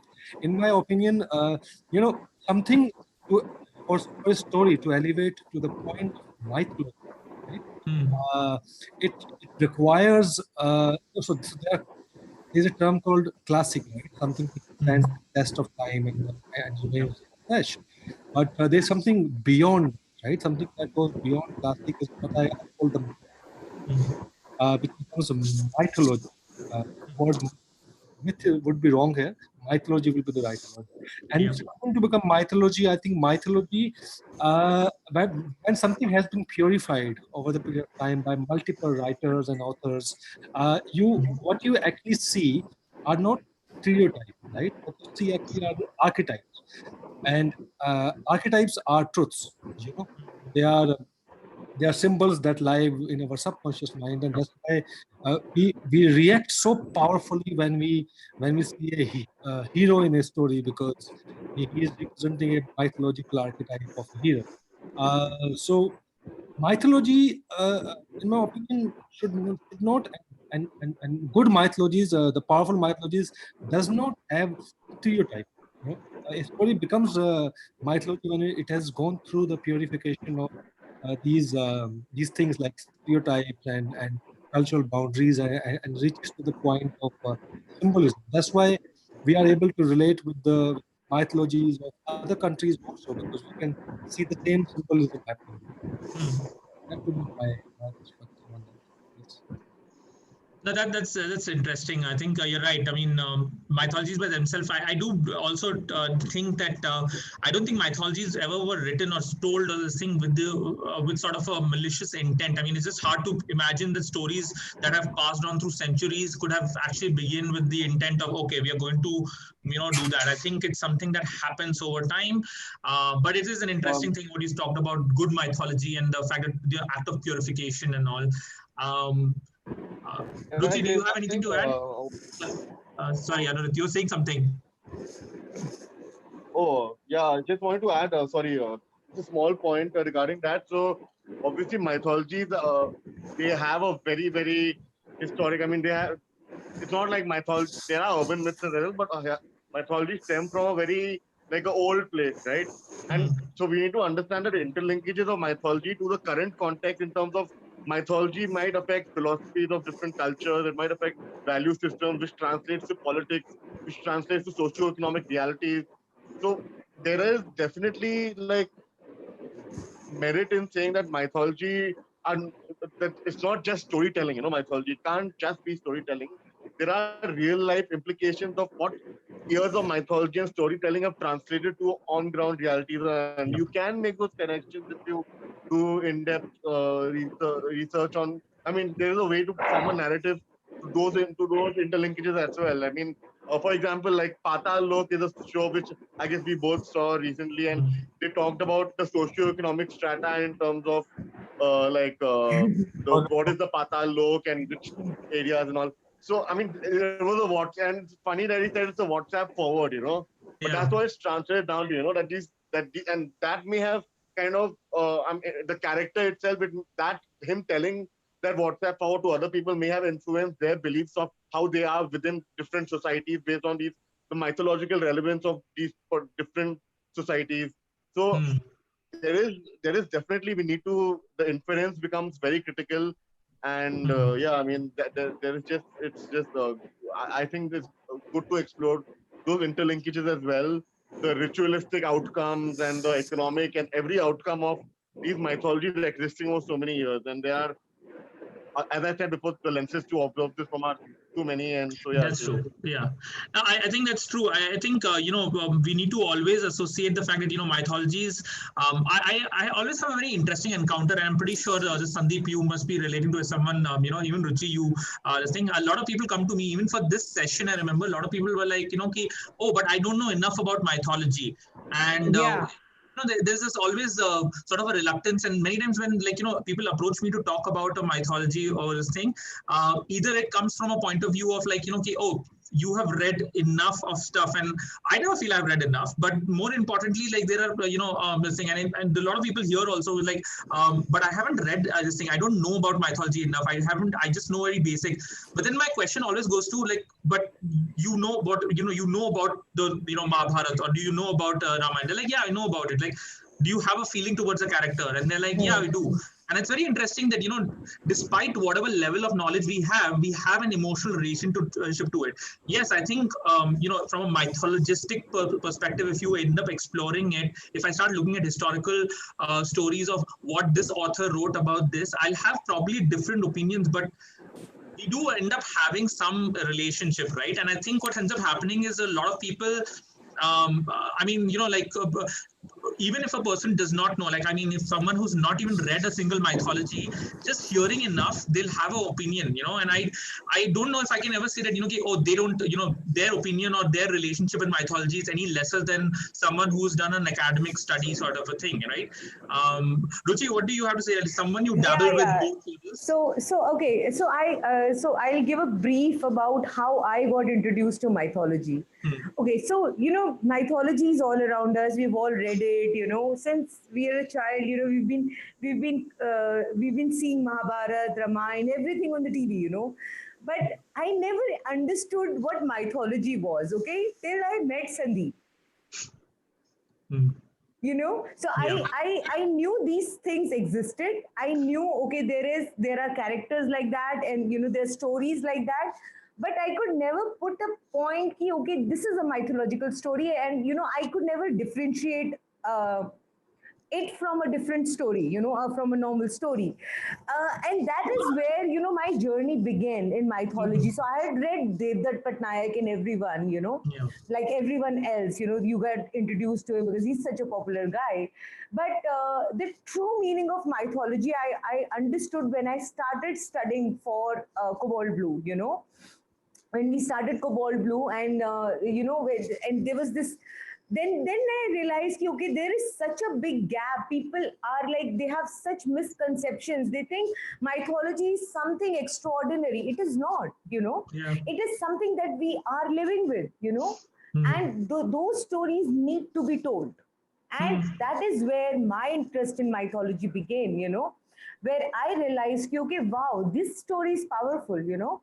So I'm obviously right now a counseling psychologist also. So I know the relevance of those stories for people's mental health, you know. Those stories have powerful meaning, you know, and those people figured it out long time ago, you know, all those things.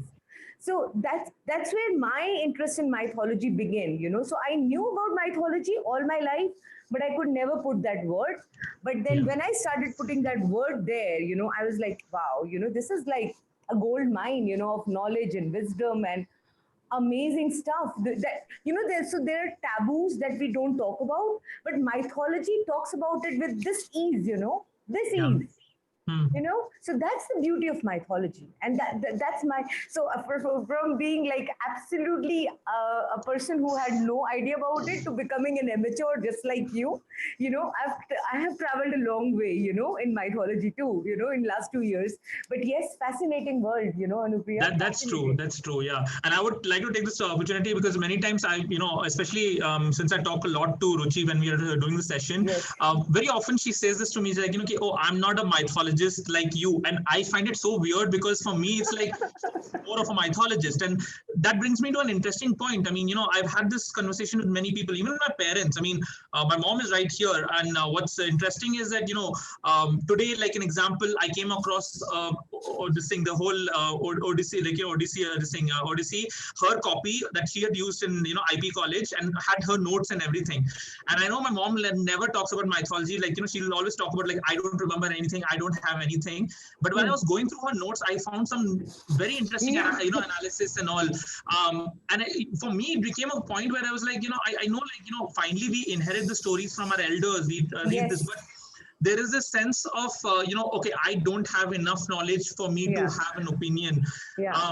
And I don't know where that comes from. To be honest, somewhere I do feel that this also comes from two things. One is the political nature of you know, the world right now, where I think Sandeep had put it very interestingly that, you know, mythology is becoming more and more static and history is becoming more and more flexible.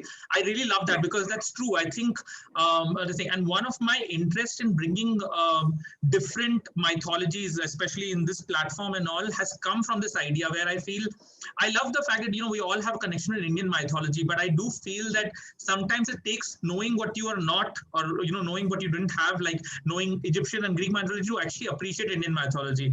I definitely believe that many of us will actually appreciate you know, maybe Mahabharat when we actually read the story of the Norse gods and this thing. Not because of anything. It's I keep saying this thing that, you know, for me, the mythology is always asking the question of what's your favorite mythology is always like asking what is, you know, what is your favorite cuisine.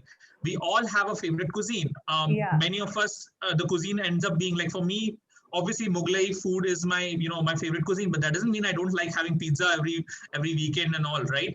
And the reason I think what is my favorite cuisine comes back because of my, you know, my upbringing and the fact that what is a comfort food. But I think that, you know, I think as one of the things I want to definitely give that platform, and, you know, in the discussion I want to bring is that it is okay. It's okay to experiment. Is it, you know, it's okay to mix and match, which also brings me to a next question, which I just wanted to throw up a sort of a thing. We spoke a lot about what is myth. We all had a different opinion. We spoke about favorite myths. We spoke about does myths become a problem sort of a thing. I also want to understand, what do you expect from a myth? Like, you know, going forward, lot of us. Honestly, I would like to add something here. Yeah, Can I please do that? Okay. Definitely. So apart from reading a bit about international myths, you know, of other cultures, I read a lot of Indian mythology, you know, in the last 2 years. And the best thing I realized, and people, everybody can agree or disagree here with me, is that the beauty of Indian mythology is that there is no good or bad. You know, we've always, so Greeks, if you look at, they have a clear distinction between, you know, good and the bad, right? Christianity has like demons and angels, you know, like clear distinction. But Indian mythology, you know, there is no clear distinction between good or bad. So Indian mythology says the good and evil both exist in one person. And it's situational what comes out, you know. So Ravan could have been like, he was the best man, he was the wisest man, but at a certain point that evil came out of in him. So there is an existence, and so we don't really look at everything as black and white, you know. We don't say कि, okay, ye acha hai, ye bura hai, you know. For us everything is like existence of both the things, you know. So I like that thing about Indian mythology, especially I love that thing. So that's just a thing I was agree. adding. No, I think Ruchi, what you pointed out is actually was a part of my next question, that Indian mythology, especially more than the rest of the mythology, the rest of the mythologies, they have variations, but Indian mythologies live for contradiction. I think mythologies, they like, you know, they allow for contradiction. There's a sort of a safe space for contradiction. I mean, our mythologies have done that, right? And I think that's something that I really like. I think, you know, many of us are not comfortable with contradictions. We want to have a very clear story, which is also something that was brought down, that sometimes we put the Western template. Very commonly, we see the word demons and angels associated with devas and asuras, which is not true, because which is not true. Yeah, I mean, and I think as creators of stories and all, that's something we struggle with. Like, I want to make sure that when I'm using the word asura, I'm not using it in the context of demons. But yeah, I think that's the question I wanted to ask. What is the current limitation you feel in the depictions of current mythologies? Maybe it's like, you know, there are certain mythologies that we're seeing right now. We've recently seen the recasting of the Ramayana and Mahabharata, and we agree that they're all interesting. I do want to bring up, I'm not you know, criticizing any of the depiction. They are interesting, but I want to know from the group, is there something that you feel, especially maybe you know, I would say the millennial crowds also, what do you think is missing right now that, you know, is making you feel that the mythology is not completely connected? What do you want more from the mythology? There's no depth. The depth is missing. Okay, that's interesting. Neha, I think we have not heard from you. Do you have anything to add? What do you think is missing from our mythologies right now in the adaptations of mythology? No, not much to add on. Oh, you think the mythologies are perfect right now? That's interesting. Not perfect, but then the point spoken, like every that Indian mythology has, you know, the evil and the devil in one person itself. That was a quite interesting thing. Yes. That's true. Mehak, do you have anything to add on this thing, on what is the limitations or what's missing in mythology? Yeah, I think I wish people took the time to flesh out the so-called secondary characters a lot more. I know this is the conversation you and I have had. Like, you know, the entire Western templatization of everything becoming a hero story, and what we discussed, it's something you can find empathy, or you can relate to any character, whether if the story is told from their perspective. So I wish we took the time to sort of give these secondary characters also their due. And that depth that is missing, I think that was mentioned something. And the entire, also, you know, where people feel like these marginalized characters, minorities are not catered to, whether it's women, whether any sort of, whether it becomes a caste issue, is because we don't explore these characters and always treat them as secondary characters that sort of add to the main hero's journey, which is why it seems very conveniently, like you said, कि oh, you know, ये तो 2000 साल पहले इसके साथ हुआ था and वो reincarnation है, तो बहुत convenient है that this plot gets resolved on its own. Yeah. That's a good question. Yeah. So more secondary character, you know, more fleshed out, you know, emotional and psychological depth to secondary character. That's interesting. Yeah. But I think the contemporary mythology, especially books, and a lot of books that I've read in the recent past, are actually exploring the secondary characters in a much deeper and much juicier way than, you know, they are originally depicted, you know. And I think so. There is a shift. But if you look at those old Ramayana and Mahabharata, definitely that depth is missing, you know, where the characters are just like, you know, created and played like, you know, secondary characters. But of course, there is a lot of literature now that is available where the secondary characters are explored like the main characters and with much more juice, you know, in them.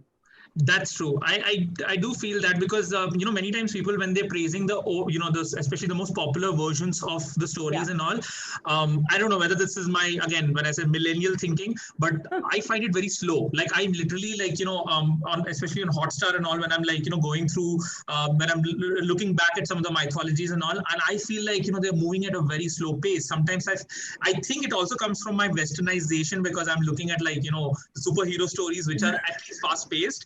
And I get it. That's my personal thing. I don't expect that to be the only way of telling the story, but I do feel that. I do feel like sometimes the stories are not catering to the generation that is coming, or at least they're not they're not doing the balance of it. They tend to they're still moving in that soap opera sort of a Yeah. That's Yeah, true. I would say that the TV serials and all, they tend to be rather one-dimensional in this thing, and I would say that from hero's journey, if the migration is towards making it a collective journey, then that would bring out other characters also much more in depth and give it much more flesh to the whole. That's a good point. I think especially about the collective journey, I want to point this out. I mean, Mahabharata is a collective journey. There's no one hero, right? But I do feel that the difference between a hero's journey and a collective journey is the story engine. What is there? If the Ramayana is told from a collective journey perspective, it's not Ramayana anymore, but it's like maybe Ayodhyayan or something like that. It'll have a complete different things. I mean, what we tend to do is that the hero's journey tends to become from a hero's journey to heroine's journey. So there is Sita-Ayan and Ramayan, but there is no like personally, like there is a lot of there's like certain stories, certain characters are put in pedestal, and I think, as I think Mahek had mentioned, the secondary characters don't get their due when it's a hero's journey, which I think Mahabharata is able to do, which is why we have shows like Game of Thrones and other things that are getting more popular right now. Yeah, I have a point in this. Well, actually, see, what happens is that most of our consciousness about our own history and story is through what we have access to, and primarily, we are talking about a timeline of about, I don't know, 2,500 years. Right? The characters have gone up and down during how much of cultural change has happened is unfathomable, because if you think that in your lifetime you have seen enough change, you imagine the lifetime that has passed through on this planet or on this country, right, or through a culture, right? So there is a story about every character. There is no secondary character in at least in Indian mythology anymore, right? Every character has been given his due timeline, and I'm talking about not just like 1 month, like decades and hundreds of years to different characters in different part and different region of this country. Okay, Ramayana itself has 300 versions. Yeah. Where in one version, Lakshman is actually the killer of Ravana. Yeah. So because we haven't read all of them, right? We just know what probably we have read through popular culture, or probably yes. some part of internet, or part of or we've spoken to people who know that about things. But about every secondary character, third character, fourth character, or characters that we don't even know yet, they don't exist, right? They are folk characters which were assimilated into the mythological pantheon over the period of time as well. Their stories exist. If you go to Rajasthan, if you go to deep Uttar Pradesh, Assam, right? If you hear the mythologies of Assam, it's not documented for North Indians. It's not documented. It's not even propagated here anywhere, right? We don't even know about that. One part of Sati's body fell in Assam, where they pray. There's a temple there, right? There's a mythology behind this. There's a goddess that comes out of it, and we are talking about 1,000 years of that one particular symbol, right? You can imagine how many stories must have traveled through that. So Game of Thrones is like a baby in front of Indian mythology.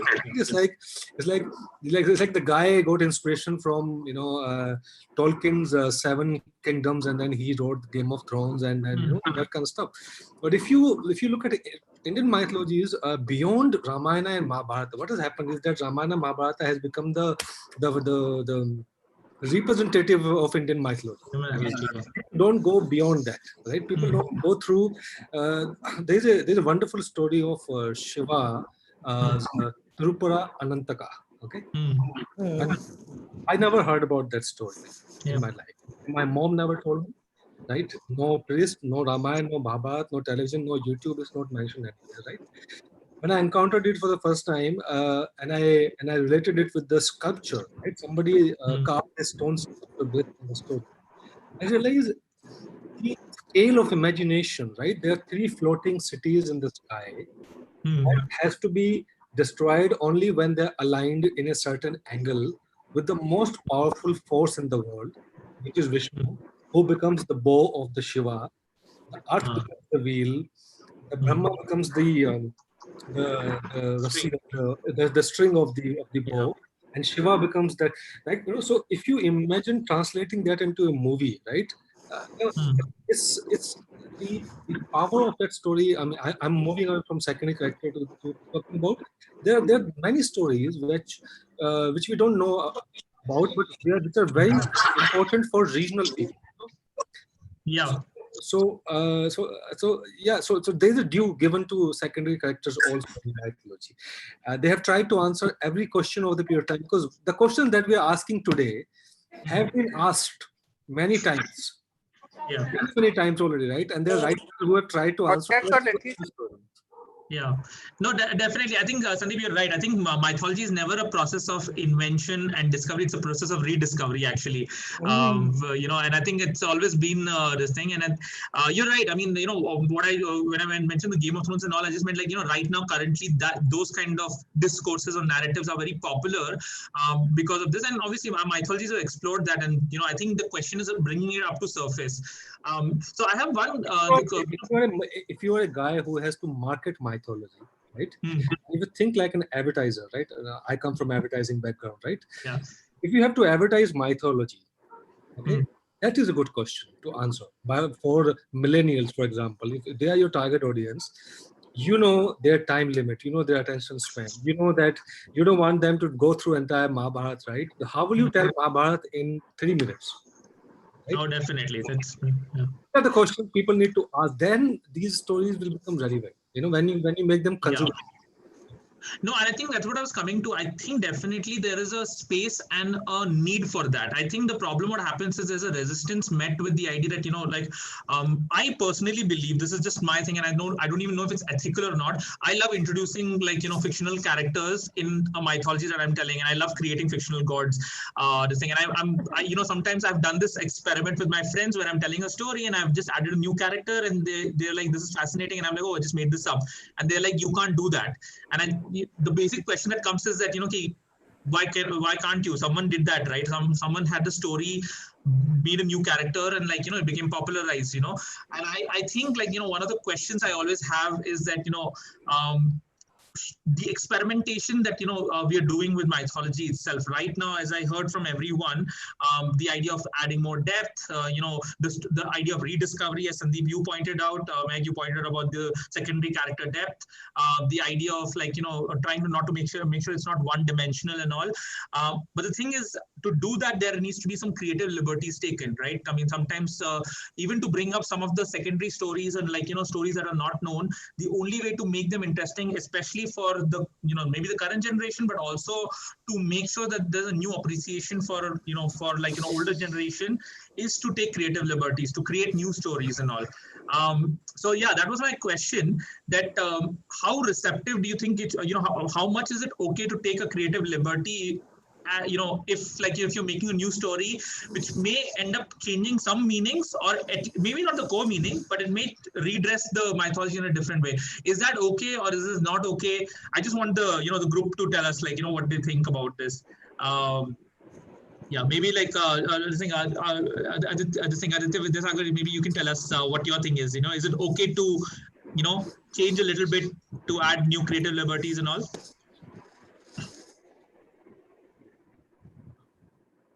Yeah, why not? Yeah, because I like it's It's all about believing in what you get to know or you want to explore further, because you tend to explore only when you believe in it. You will That's true. never explore unless you don't believe in it. And the moment you start believing, the myth goes. You turn towards the That's beautiful. reality. Yeah. Very You know. interesting. That's very So interesting. going along the way, and as Mrs. Verma was putting it up, it was so interesting that he could find out things and material which was never known before. Uh, that does not cease. If I do not know anything, that does not mean that it is not there. So, so exploration becomes very important for anyone who wants to have faith in to believe in their beliefs, and the things which are told to us, the narratives which you have been brought up with, that also has this effect. But then carrying it on and living with it, that means you have a faith in it. You have developed a faith in it. And as I said, the moment you start believing and developing a faith in it, the myth goes away. That's beautiful. It's That's no really more a nice. myth. Yeah. Be a quote. So, yeah. No, I think that that's a very interesting point. Thing. Yeah, I do feel like one of the things, like we were talking about what we're missing. One of the things I've spoken this also with Ruchi, like you and all, is this idea that myths tend to always talk about these big events and all. Like sometimes I feel what's missing is these micro moments. These smaller issues out of a thing. Like I would love to just like hear the story of a discussion between the three gods. The thing Brahma, Vishnu, Mahesh, not talking about anything significant, but like what do they do in the other time? What is a conversation that that used to happen? I mean, things which will make them more human to us, right? I do believe that will also make it very interesting. Maybe also the comedic side, like, what did they joke around with each other? Did they always tend to talk more about, like, this thing? Did they have disagreements? They say, how did that resolve this thing? Because we tend to hear just the big things that happened, like, someone did something and the rishi got angry and then like something happened. But what exactly was that conversation? That's something I really like to explore. But yeah, I think that that's an interesting this thing. I wanted to ask you something related to this question that you asked, that how creative can we become with mythology? And like before I put my perspective, I wanted to ask, why is this fear of playing with mythology? I don't personally feel that fear myself. I think, but the question, I think that comes from the fact that, interestingly, when I've been doing it, there's been always sort of this thing, like a lot of times, even the stories, the retelling I have written, this thing, and I'm just passing it to friends and family. There's been a very interesting thing that this is a very interesting thing, but I think this is controversial. And I love the fact that, like, what is controversial? Like, oh, okay, I think you've depicted this person in this way. And I think that, the fear comes more from the fact that, is this a safe thing to talk about, because people will have negative reactions. Surprisingly, I do feel that there is a there is a smart way of dealing with it. I mean, I've got away so far. I've not got into any sort of a major controversy when I'm telling a story and all. I know, Sandeep, even you, like, I've heard yours, way of telling a story. There's never a sense of like, okay, no. How can you speak about someone like that, right? But I do think that there is a thing, because there are a lot of people, who do have that sense that, okay, there is a right narrative and there's a wrong narrative. And I think when you experiment, you tend to, like, come in conflict with that. Now, our mythologies are allowing for conflict, but we may not, Okay, yeah. So then, so you are saying that as long as we curate and creatively mold mythologies in a non-controversial manner, that should be fine. I would say let's do it controversially. The difference is that, to do it controversially, we may have to reach in the right space. So if it's like, you want to bring out a very problematic aspect, or you want to bring out a very new personality about someone, this thing, instead of just dropping it like a bomb, maybe the story itself should do that. I think many of the stories have managed to do that, right? I mean, people are also changing their perspective, different than this thing. One of the points was pointed out initially, I think Dhananjay sir had pointed this out, that he's trying to talk about some Puranic literature and trying to figure out how he can do it on Instagram, because he's trying to figure out Instagram and all. And I do feel that automatically, working and trying to work on new mediums will challenge you to consider what it means to, to change and sort of a thing, and sometimes be controversial. I do feel that the controversy itself was the reason that mythology spread. This fear that I mean, our generation feels, it's the fear of saying something controversial. I mean, it's so there's no direction of. Also, there's no guidelines that this is controversial, this is not, right? You might put a Ram picture on Instagram and they might get offended that why are you putting it among these different Instagram pictures, So, but the thing is that mythologies, the specifically Indian mythologies, was written primarily to from a philosophical angle to answer questions about life, about perception, about mind, about morality, things like that, right? These are the topics which are for adults, right? These are topics that you deal with when you reach a certain point in your life, right? What has happened over a period of time is mythology has been turned into an infantile sort of a form, right? And it has been turned to so much infantilization that now people are just merely dealing with the imagery of it instead of the depth of it, right? So all the generation that is coming in conflict are the people who have been fed the infantile form of mythology, because the first story of mythology, right, the story of creation begins with the act of incest. Yeah, that's true. Sorry, incest, right? Yeah. Between Rama and Saraswati, right? Now, the moment you want to say that, I want to tell you the first story, you have to deal with this this controversial story, right? That's the true. foundation of mythology, and then if you read stories of Shiva and Parvati and Sati, it deals with the relationship between man and woman, husband and wife, and stuff like that, right? And then if you see that those open discussions about things were slowly narrowed down in the form of Ram, Darbar, and Sita, and finally into domestication of even Saraswati and Parvati wearing sari and sitting with the sitar and all those, right? So so the question to be asked that why it has become controversial about asking something which already exists. You're not bringing something controversial to it. You are actually debating something which is already controversial, right? So interesting. I would like to know the answer to that as well. If somebody has done a research that what happened to Indian mythology, right? Why can't we take a god and turn it into a superhuman who has a love affair, right? Why can't we do that with Hanuman, right? He's a symbol of celibacy. Why can't Hanuman? And by the way, there is a story. Yeah, I know I was going to say that. Wife as well, right? Which is written in the mythology. I mean, considering the timeline, which people won't agree with, right? Because it will challenge their notion of that. So what happens is to absorb mythology, you need to have this mind of putting contradictory idea in the same place. If you can't do it, it's very difficult for you to form it, right? In one story, Saraswati is the wife of Shiva. Other story, when she has 5 heads, right?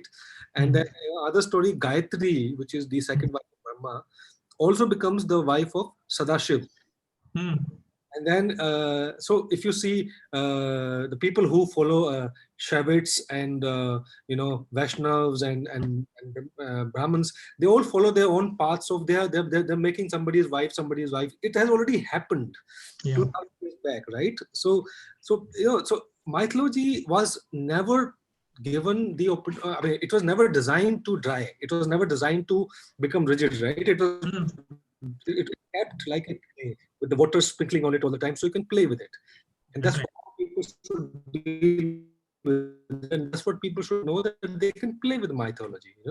Yeah, I definitely feel that mythology was meant to incite. And you're talking about Hanuman. What is interesting is, I mean, not just his wife. There's the Thai version of Ramayana. There's a story. There's actually a documented this thing where when Hanuman comes to Lanka, he sees Mandodari and he gets infatuated with her and he assaults her. And that's like a story. Now, I would love to see the reaction, like, especially when it's bought in a public forum. I mean, this is not something that, it's just like one variation. This is like in the main narrative of the thing, Ramakian. I mean, don't tell the storyteller, he's just bringing you a story that exists already, right? Definitely, right. And so I completely agree with you that, the stories are always supposed to incite.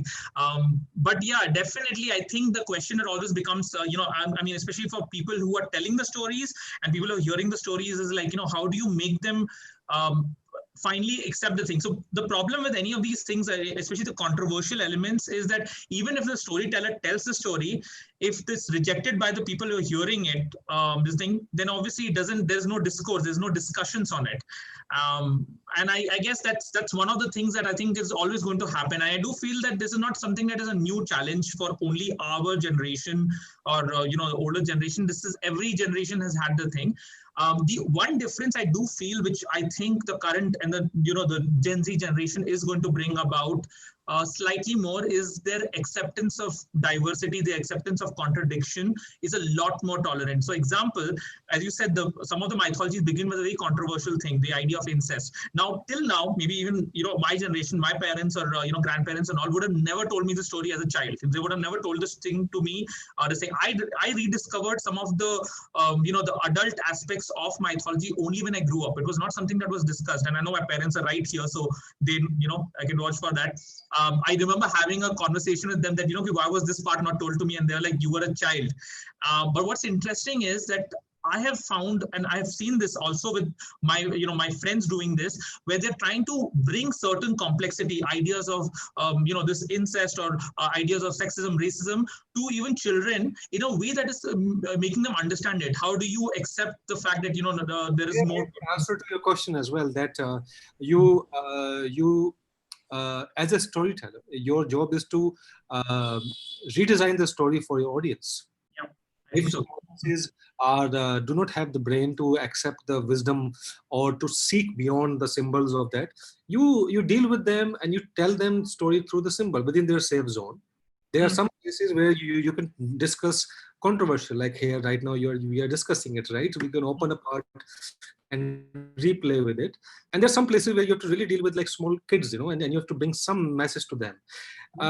The pressure that I have, I see a lot of storytellers go through the pressure of being true and correct to mythology के नाम सही पढ़ना चाहिए, symbol सही बोलना चाहिए, उसके बेटे का नाम वज्र है या वज्रा है, like they get lost into all that. Like I see this Devdutt Patnaik, he's lost into this. He uses a lot of names and symbols and all that. In that, the what happens is that is not important. That's not why the story was written, right? The point was to bring the meaning of the story to the people. So if you're a great storyteller, you will be able to make it reach to more people. Not keep it combined. And second point is, if you want to start a revolution, it always begins at the Patal Lok, the subculture. That's where you need to start. So there's always a space. Make it something beginning. I'm sure when somebody started saying that the creation was done not by Brahma but by Shiva, there would be a great controversy at that time also. But they started their small cult, and then it became this big thing, and then so looking into subculture would be a good idea too. Definitely, I definitely think so. The name thing, you're completely right. I mean, anyone who knows me, I've had a problem with my own name. Like my name gets mispronounced, Anupriya and all. I've got to a point where I've now just been like, okay, it doesn't matter. Just as long as you're addressing me, it's fine.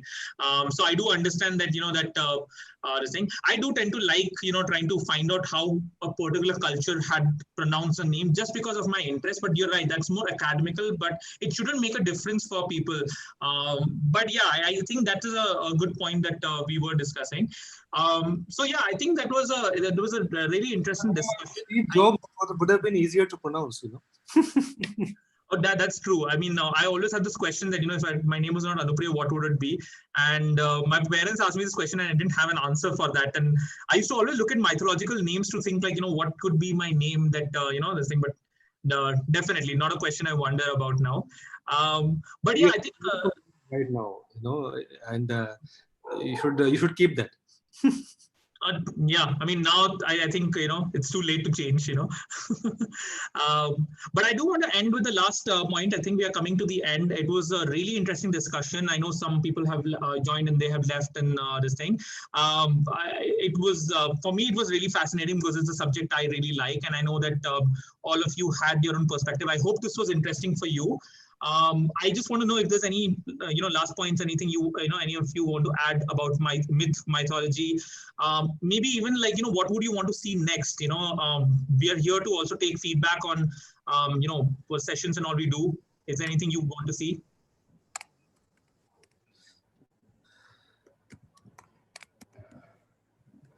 That sounds very interesting. The only thing you'd have to do next is to sit down together, one to one, and break this screen and the virtual meeting and come down to this reality, and have this. You can spend a whole long evening discussing such and the knowledge and the in-depth study you people have made a tremendous, marvelous.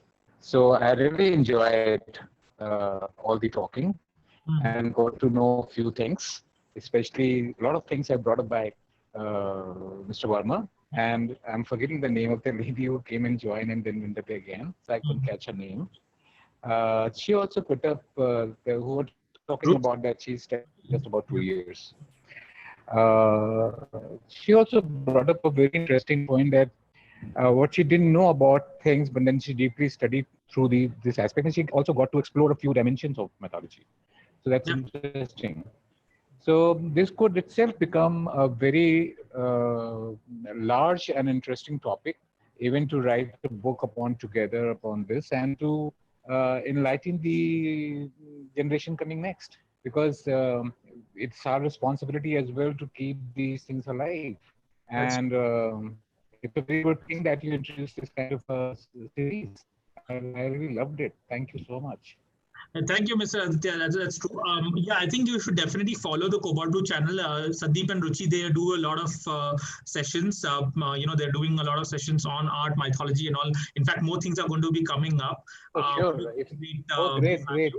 Yeah, we're also going to be evolving this type of sessions. I mean, this was an open conversation. Later on, we're probably going to even have one person and have more discussions on a specific aspect of mythology. I know it's a too big a topic to cover in like 2 hours. What has not been covered in like with this kind of a work and so much of it, I would like something is really haunting me that we should also break such myths, into whatever one has actually realized and seen it happening in real life. That should not be myth anymore. Like your forum should also take a challenge of breaking such myths as well. Not just discuss or knowledge enhancement, but also breaking the path by breaking the myths. Yeah. If in case there is something, जैसे मैंने अपना example दिया था, एक experience share किया था about that Saptarishi Mandal. I have seen the replica of it on the earth, and surely अब कौन पहले आया ये नहीं पता. कि माउंट एवरेस्ट पहले आई या स्काई पहले बना या पहले, this I don't know, but उसका रेप्लिका है यहाँ पे in real life. So much so, you can also make out the brightness or the dimness of a star by the height of which you can actually see physically, which I have seen. So that's very interesting.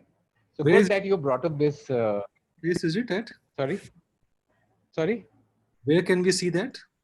That thing you have to climb about 22,700 feet high, which I did in 75. Okay. And then in the Tibet border, Himalayas. It is. I've been to actually Gormukh in 75, and then 77 I repeated this, and ultimately I reached Saptamandri Peak. It's called Saptamandri Peak. Oh, wonderful! 22,700, yeah. So I did that expedition way back in 77, and I found that then the porters know a lot of things, So they said कि आपने गौर से देखा है इसको, जरा इस angle से गौर से देखिए यहाँ क्या है. And then he explained this to us, because when you reach to the peak of a mountain, and that was quite a plateau type of a thing, but spread very largely. Then he took us to a corner and shown us. He look at this. This is Saptabindri, the Saptarishi, which you see there. How amazing it was! Amazing. And he also explained. Can you see this fourth star? This is low. As you can see, the fourth star I'll show you in the night.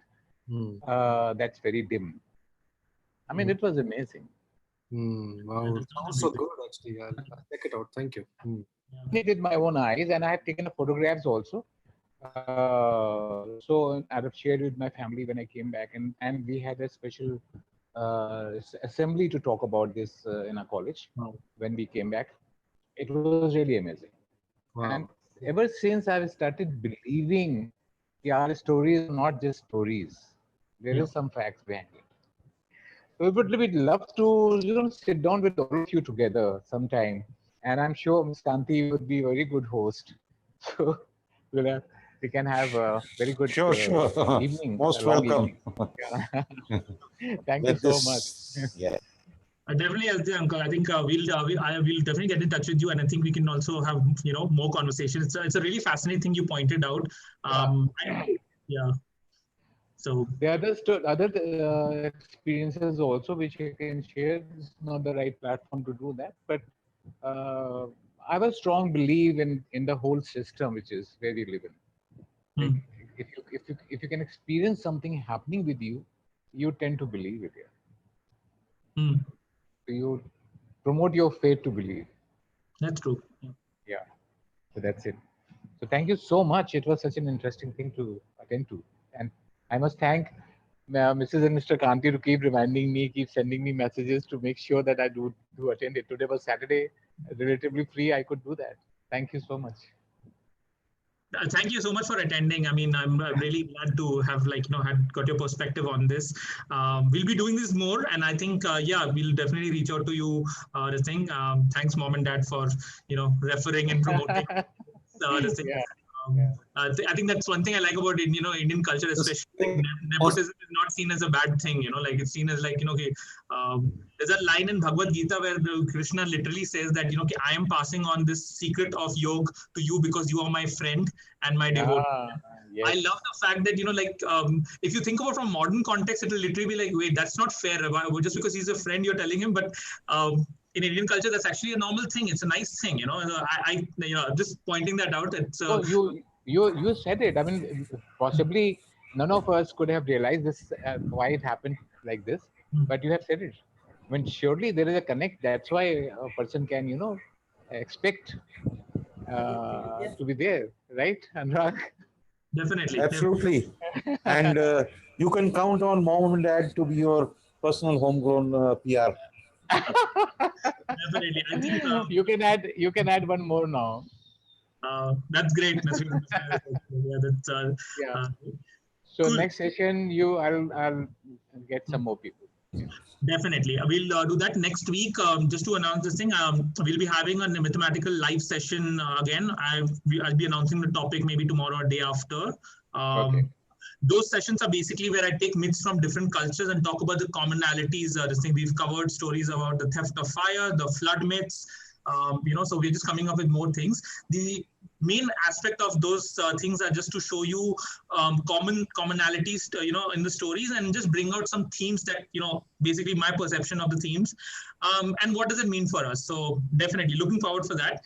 I hope everyone else also enjoyed the session. Neha, this thing, Renu Auntie, I think it's nice that you are still here with us. Hope you all enjoyed this and we'll be back with more. So yeah, I think that's. Yeah, it was really great. Like we get to add new perspective, about the different mythological stories and everything.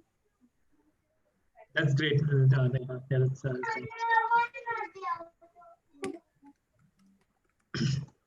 great. So we'll end here. I think this was a great session, and I'll be looking forward for more. And whenever we have this, we'll announce it.